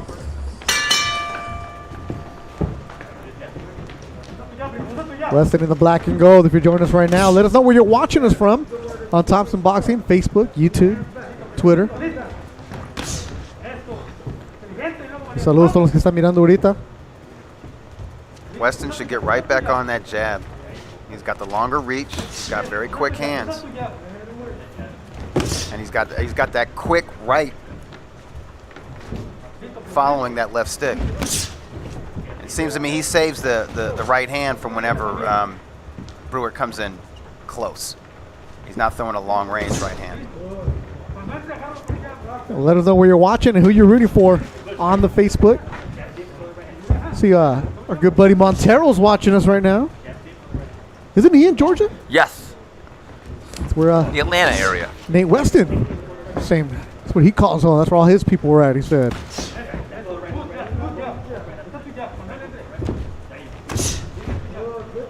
Brewer with the white gloves. And when you're down 10-8 in only a 6-round fight, like you were saying, Doug, the sense of urgency picks up. There's a sense of urgency, but Henry Ramirez also knows that his fighter operates best when he's keeping cool. Yolanda Cortez watching in New York. Curtis Hobson in Atlanta. Daniel Ochoa of Blythe, California. So I'm sure Henry was telling Brewart, between rounds, like, you'll get it back. Don't try to rush it, but you'll get it back. Get back to the game plan. Get back to boxing. And it may not happen in this round like it did for the last fight, but you'll eventually get it back. And what he means by get it back is you'll score your own knockdown. Or I'm sure they hope a knockout. Yeah, I think Brewart's fighting a pretty solid round number 2. That's such a cliche, but you can only box 1 round at a time. And I think thus far he's doing enough to actually take the lead here in this particular stanza. I agree. But it's a bit of a cat and mouse game, and you're right, Doug. You could see Weston laying traps with that right hand. And this is where a young man like Brewart's going to have to use a lot of feints. Don't just give the same cadence every single time. And again, right there, he ran right into that right hand. Right. 30 seconds to go in the second round. Warriors Edge Boxing in El Paso, Texas going for Nate. Maria Soltero and Pacoima going for Nate. Israel Luna and Fontana going for Nate. Melvin Atkinson in the district, Washington, D.C. You're stuck in the bell, gentlemen. David M.T. in Nova Scotia, Canada. Are you serious? What's up in Nova Scotia? I'm more of a Newfoundland kind of guy. Our good friend Big Serge Estrada, driving back from Vegas, going to Apple Valley. Good cut man extraordinaire. What's up, Big Serge? He's driving. We appreciate you checking in. And Serge, if you need something for the house, Thompson Building Materials got you. The best building materials resource in California since 1962. It's for the designer, the builder, the contractor, and for you, the homeowner. Call us or come on by today and see why we always say we supply your demand. Thompson Building Materials, transforming spaces into beautiful places. And guys, I think Weston, with that late work in the final minute of that round with some right hands, took that second round. So on my scorecard, I have it 20-17 after 2 for Weston. I have the same score. Lewis Rose, tell Steve I said hey. You just did. Hello, Lewis. Alex Mariano in Jackson, Mississippi. Maria Brewart, of course, in Upland, California. Scott King, how about Otto Wallen's performance last night? Okay, for full disclosure, we didn't have showtime in the conference room, so get back to us back in April. We'll give you a full rundown. Javier Zuniga watching from the Barstow Del Taco parking lot. Wow, that place is elite. That brings back memories. That right place there. is elite, I got to tell you. The original.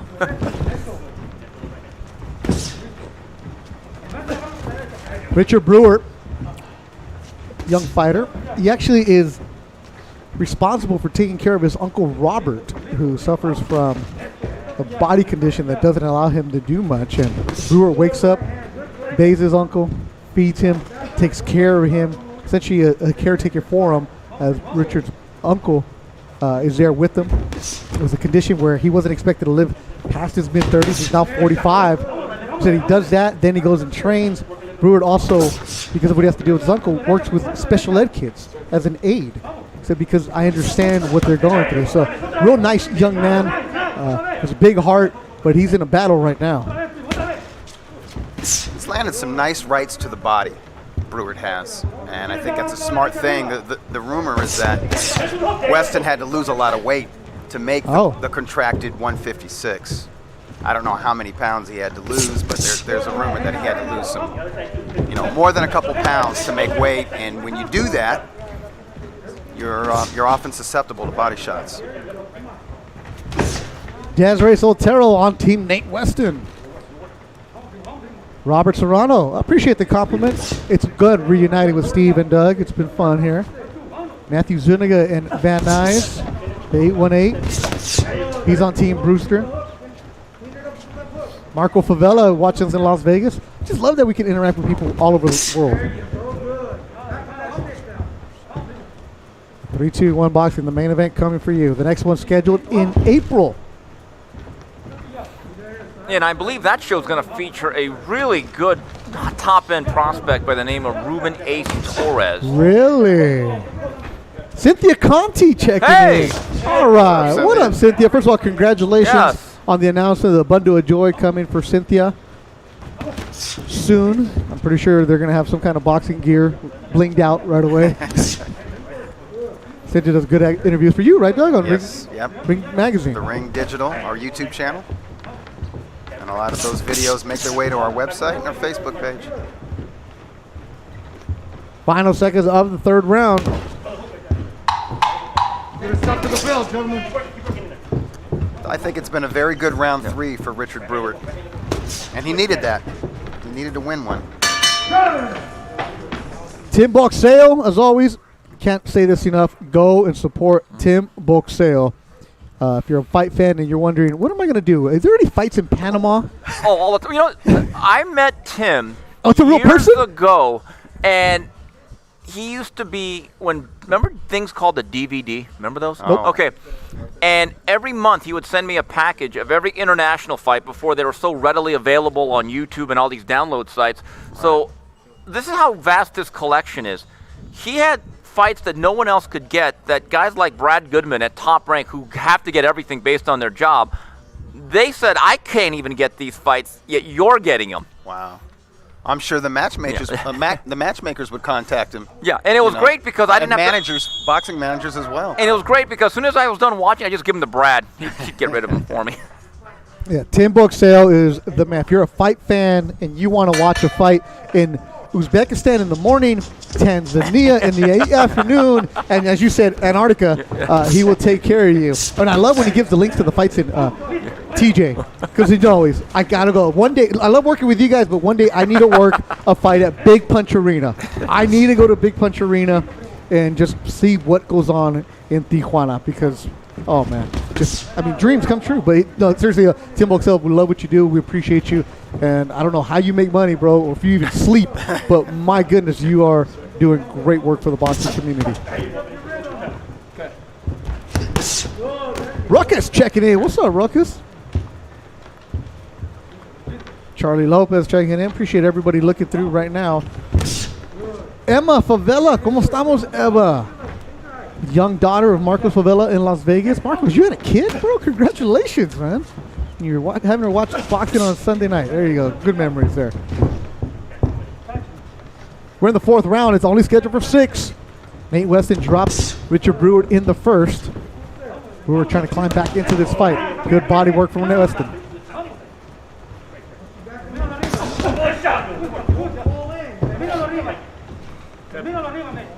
DeAndre Hendricks. Come on, man.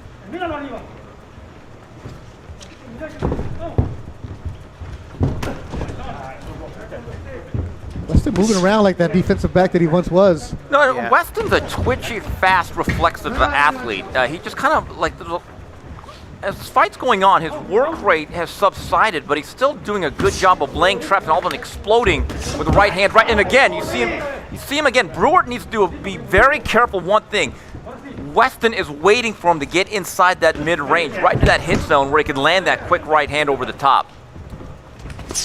All right, so the volume has dropped for Weston. He's moving more, but he's still dangerous. He's still dangerous in spots. Julian is Julius. I always call him Julianis, but he does a great job. HZ Hubbard. And there you go. You get your tweets. We'll get you up there. Our social media team, Being Kite, will hook you guys up. And he is twitchy. He just keeps on moving. That's hear that shot from Brewart. Paco Perez, what's happening? Brewart with some blood from his nose. Good left hook, but Weston moves.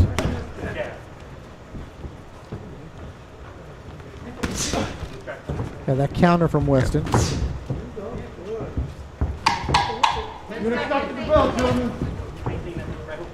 And as always, if you want to look to go into a fight, this isn't a paid ad. I'm just saying it. If you're going to Miami for Canelo, if you're going to Dallas for Chocolatito, if wherever you may be, hit up our good friend Jim Boone. KO tickets. Yep. It's not. It's just he will get you what you need. He will hook you up. And he is the guy. Tell him that Thompson Boxing sent you. Jim is just a great guy. I don't even know if he's in Wisconsin or Vegas, wherever he may be right now. But KO tickets, a fight fan's friend. I don't even know if he's watching right now, but we appreciate you. Everybody else that's watching right now for Alex Campanovo, California, Joe Pahar, everybody that's helping us out. It takes you would think it takes a village, but it's like 5 people really doing this. Right. Jeanette Gonzalez on charge of everything for here for Thompson Boxing. The commission helping us out. The getting our tests back in time. It's really, really hard, and it looks easy. And all we're doing is talking. Thank you to everybody involved behind the scenes, and of course, Mr. Ken Thompson.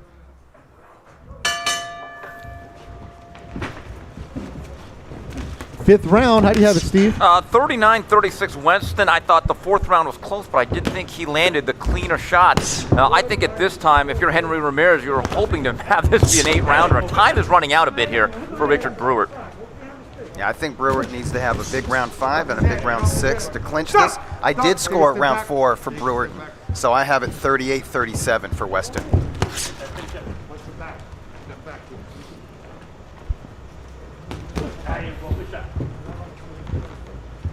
Kimberly Salazar says, Black Widow investigations for Team Brewart. Woo.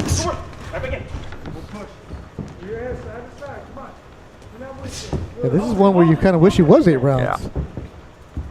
Yeah. Contract number 6.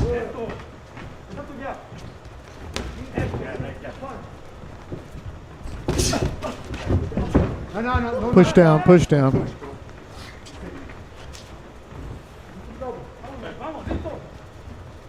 Anthony Garcia, Team Iconic, checking in. This is what we keep talking about, Steve, the development of a young fighter. You almost wonder, not to second guess anybody, but was Nate Weston a little bit too tricky in terms of where Brewart was in terms of his own career? I mean, where he's coming off a fight, Doug, and we called it where you hit the canvas. Right. In Weston, I was looking up, trying to find fights of him, and found a couple of them on YouTube, and some in his amateur days, and of course an Ellie Sekbuk video reporting. But he was not much out there for you to look at. Right. So, and the fact that he started boxing at the age of 22, said he had a lot of street fights as a kid, but he was a professional athlete, Division I. Really started boxing at 22, getting going. So his development, maybe in the first 5 fights, were on-the-job training essentially. No amateur fights. Can't teach speed and quickness, and that's one thing Weston has, and he's pretty good fundamentally.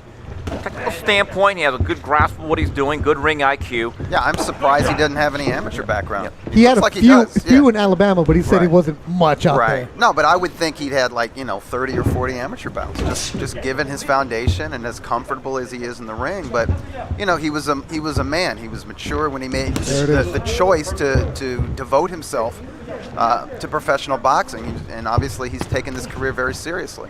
Yeah, he told me when he went into the gym for the first time in LA, he's like, I just want something to do, work out here. They put him in the spar. Like, what's your background? You're actually hanging with some of these guys. Let's get you locked in. He's actually at Leo Santa Cruz's gym. Who's next in La Puente? So Leo goes in the morning, Weston's at night. And we head to the 6th. Ruckus Sports says Tom Loeffler likes Nate. All right, Ruckus, if you like him, how come you haven't signed him?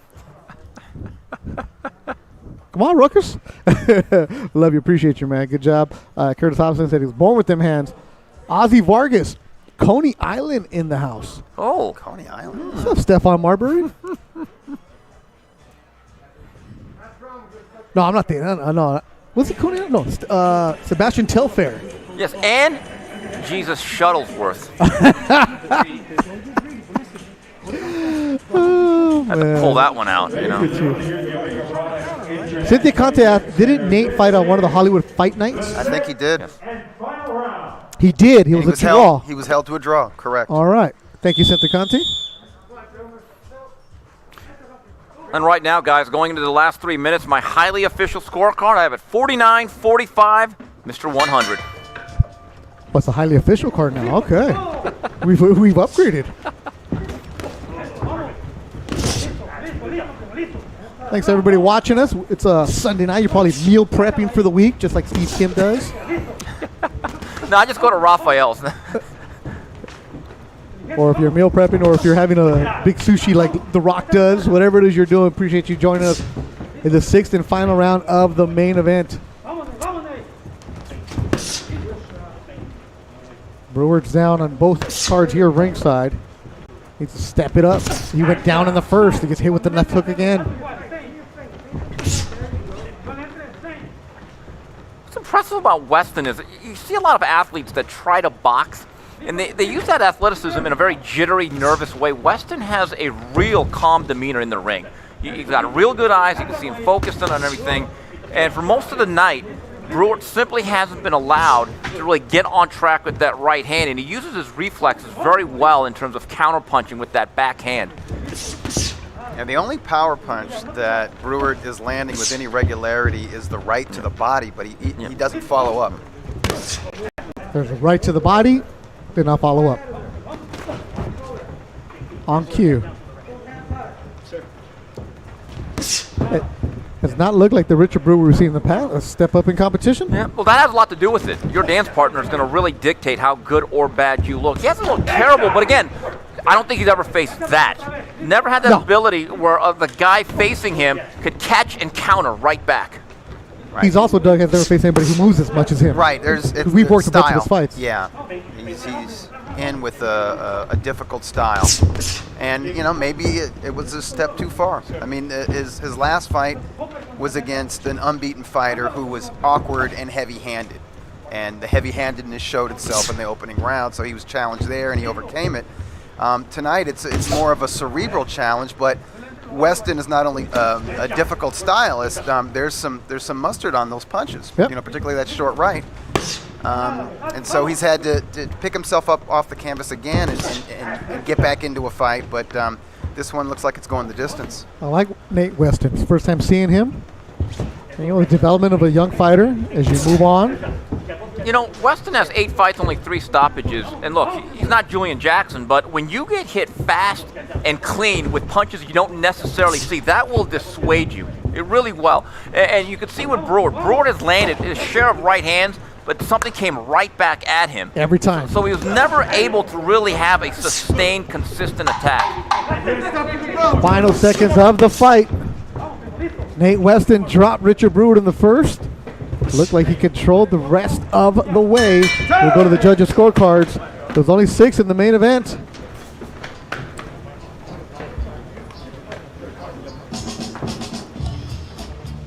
Roques, Nate habla español. Dude, where have you been, bro? This is why you got to check in at 321 Boxing earlier. I said that his wife is from Michoacan.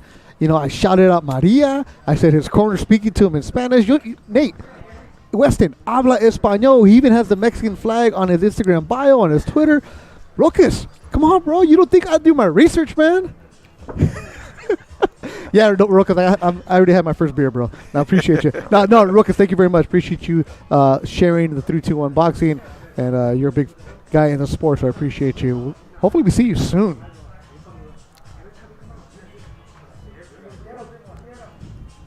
Henry Ramirez doesn't look too happy, huh, Steve? No, look, I think he's a realist. This was not an easy night, and I think that man right there, he kept it 100. A very solid performance right from the beginning, explosive beginning, never truly let Brewart get into a groove or into this fight, and I thought he also won the 6th round. My unofficial card has it 59-54, Nate Weston. And we'll come back with the official card here on Thompson Boxing.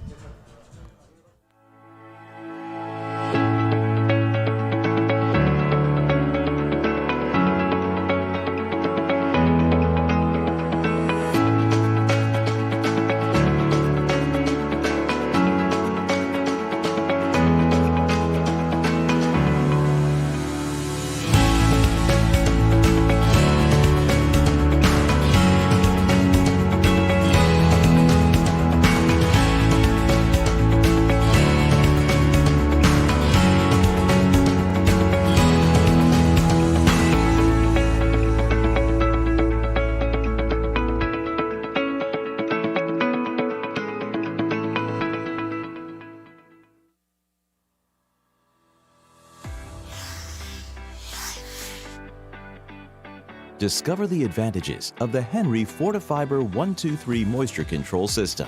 It's as simple as 1, 2, 3. Choose the weather barrier, add the flashing, then finish up with the Henry Moist Top Sealant. Done. No guessing, no gambling. Just the winning confidence you get from our compatible systems.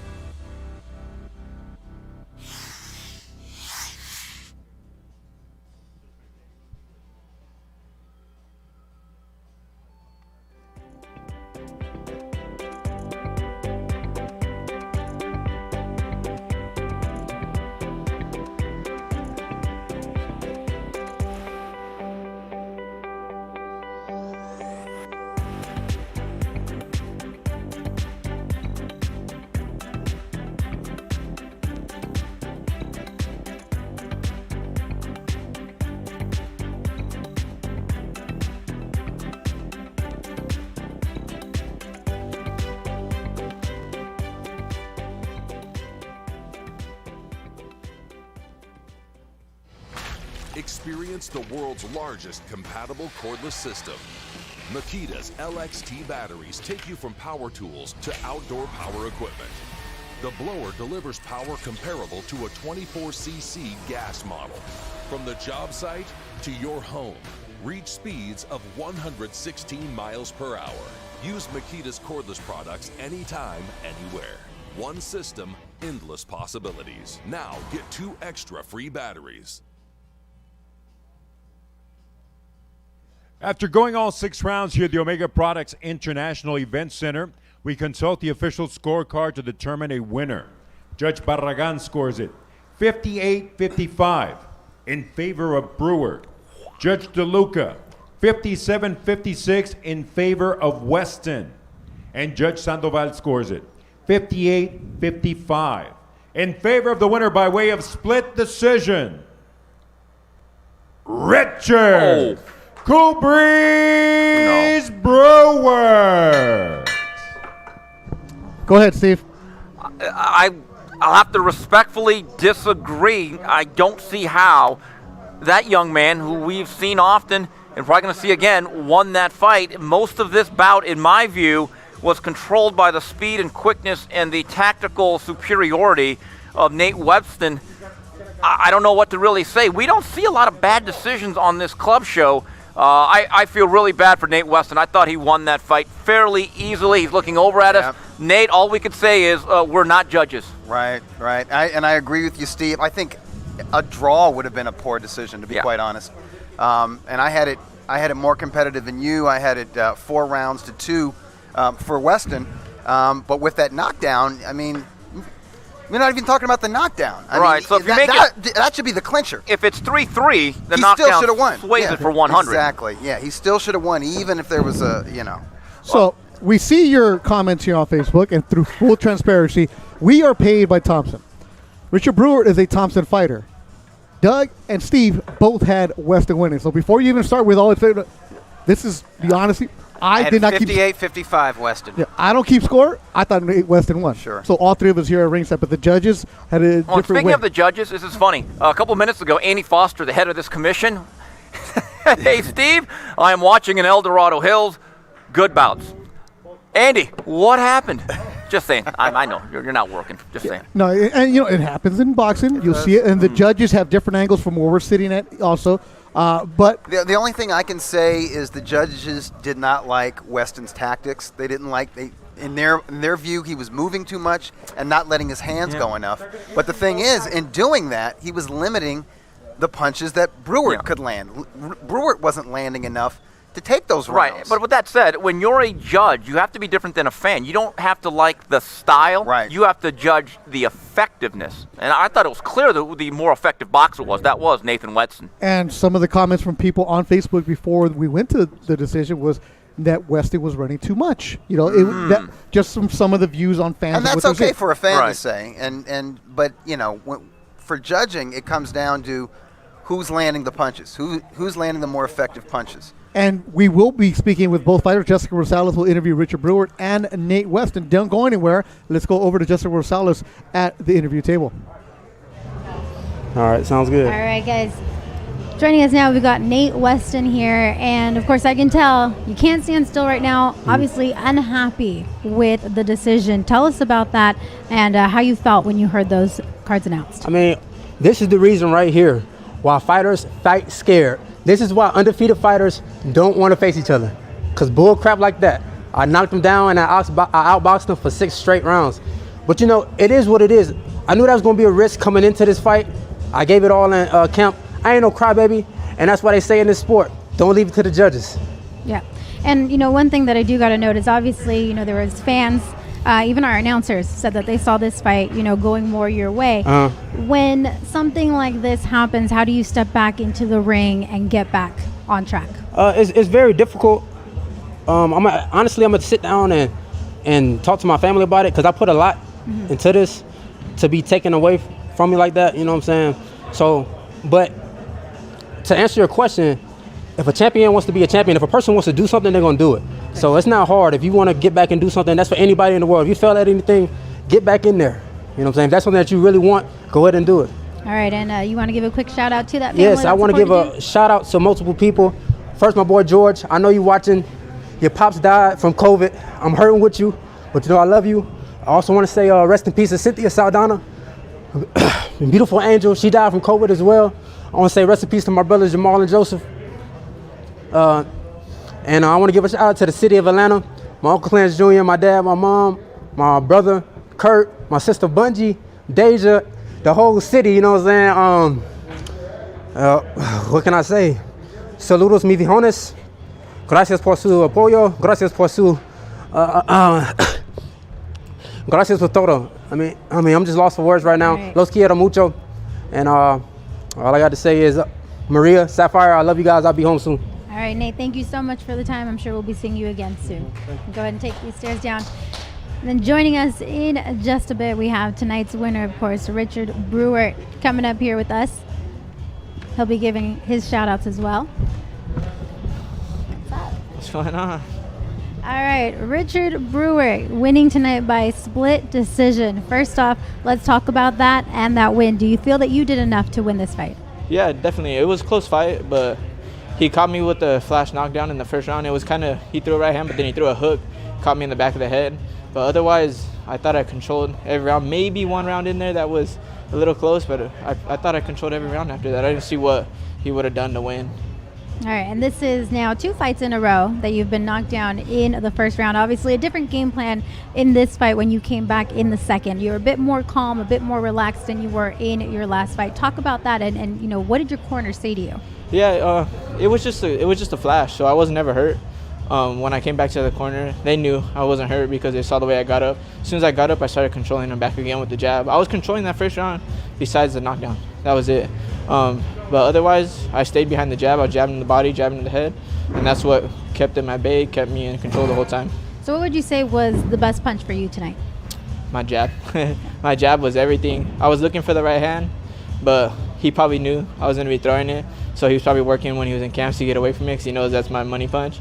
But my jab kept me at bay the whole time. Sometimes I threw some lead left hooks that caught him, but if it wasn't for my jab, that was just the main punch that I used tonight. Yeah, and he had a bit of a different style that you were used to seeing. So what would you say gave you the hardest time from there in the ring, and at what point did you kind of figure him out?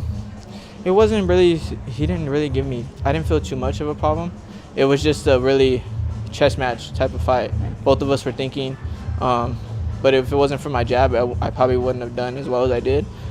I stayed behind the jab. I was patient. Sometimes he caught me coming in because I was getting a little greedy because I was getting impatient. I was like, man, when is the fight going to start? But otherwise, I didn't see anything that was a threat, really. All right, and of course you ended 3-2 boxing for us in 2020, starting it for us in 2021. So, Richard, what is next for you? Hopefully back in 2-3 months.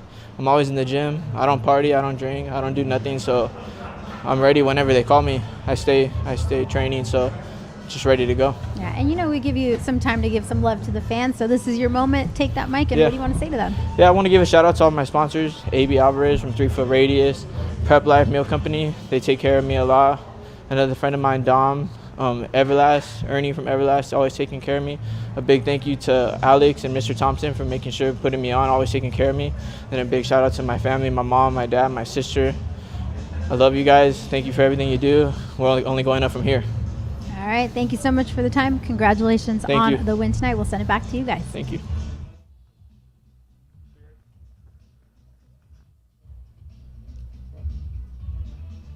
Back here ringside, thank you, Jessica, for getting both fighters' perspectives. Obviously, a different side from Nate Weston compared to Richard Brewart.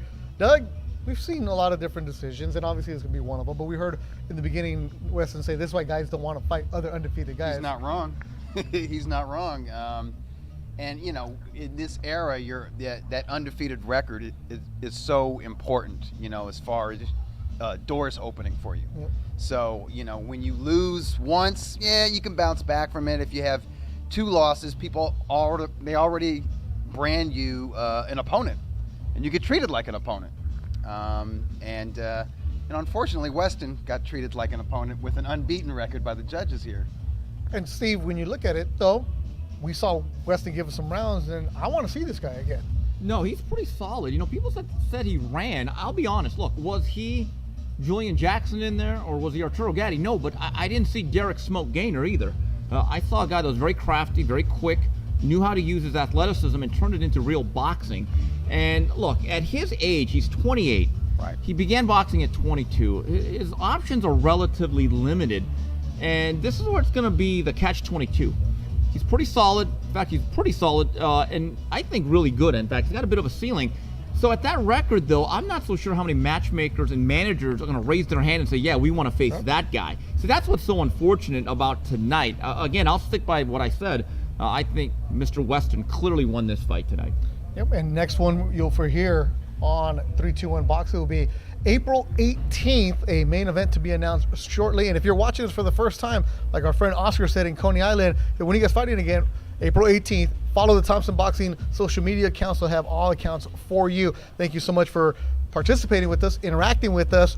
And I don't know where else you're going to get it, where you're going to say, hey, you guys are wrong, and we're going to tell you, no, you're wrong. So we're actually, or we agree together. Ring Magazine editor-in-chief Doug Fisher, make sure you follow him. Steve Kim, make sure you listen to his podcast, The 3 Knockdown Rule, and just follow them on social media. This is where the best boxing coverage is coming for you. So for everybody involved, starting with Mr. Ken Thompson, Alex Campanovo, everybody behind the scenes, the crew, the camera, the operators, people who do the COVID, Jeanette Gonzalez, and for my partners, Steve Kim, Doug Fisher, and Jessica Rosales, I'm Beto Duran saying thanks for watching. We'll see you April 18th on 321 Boxing.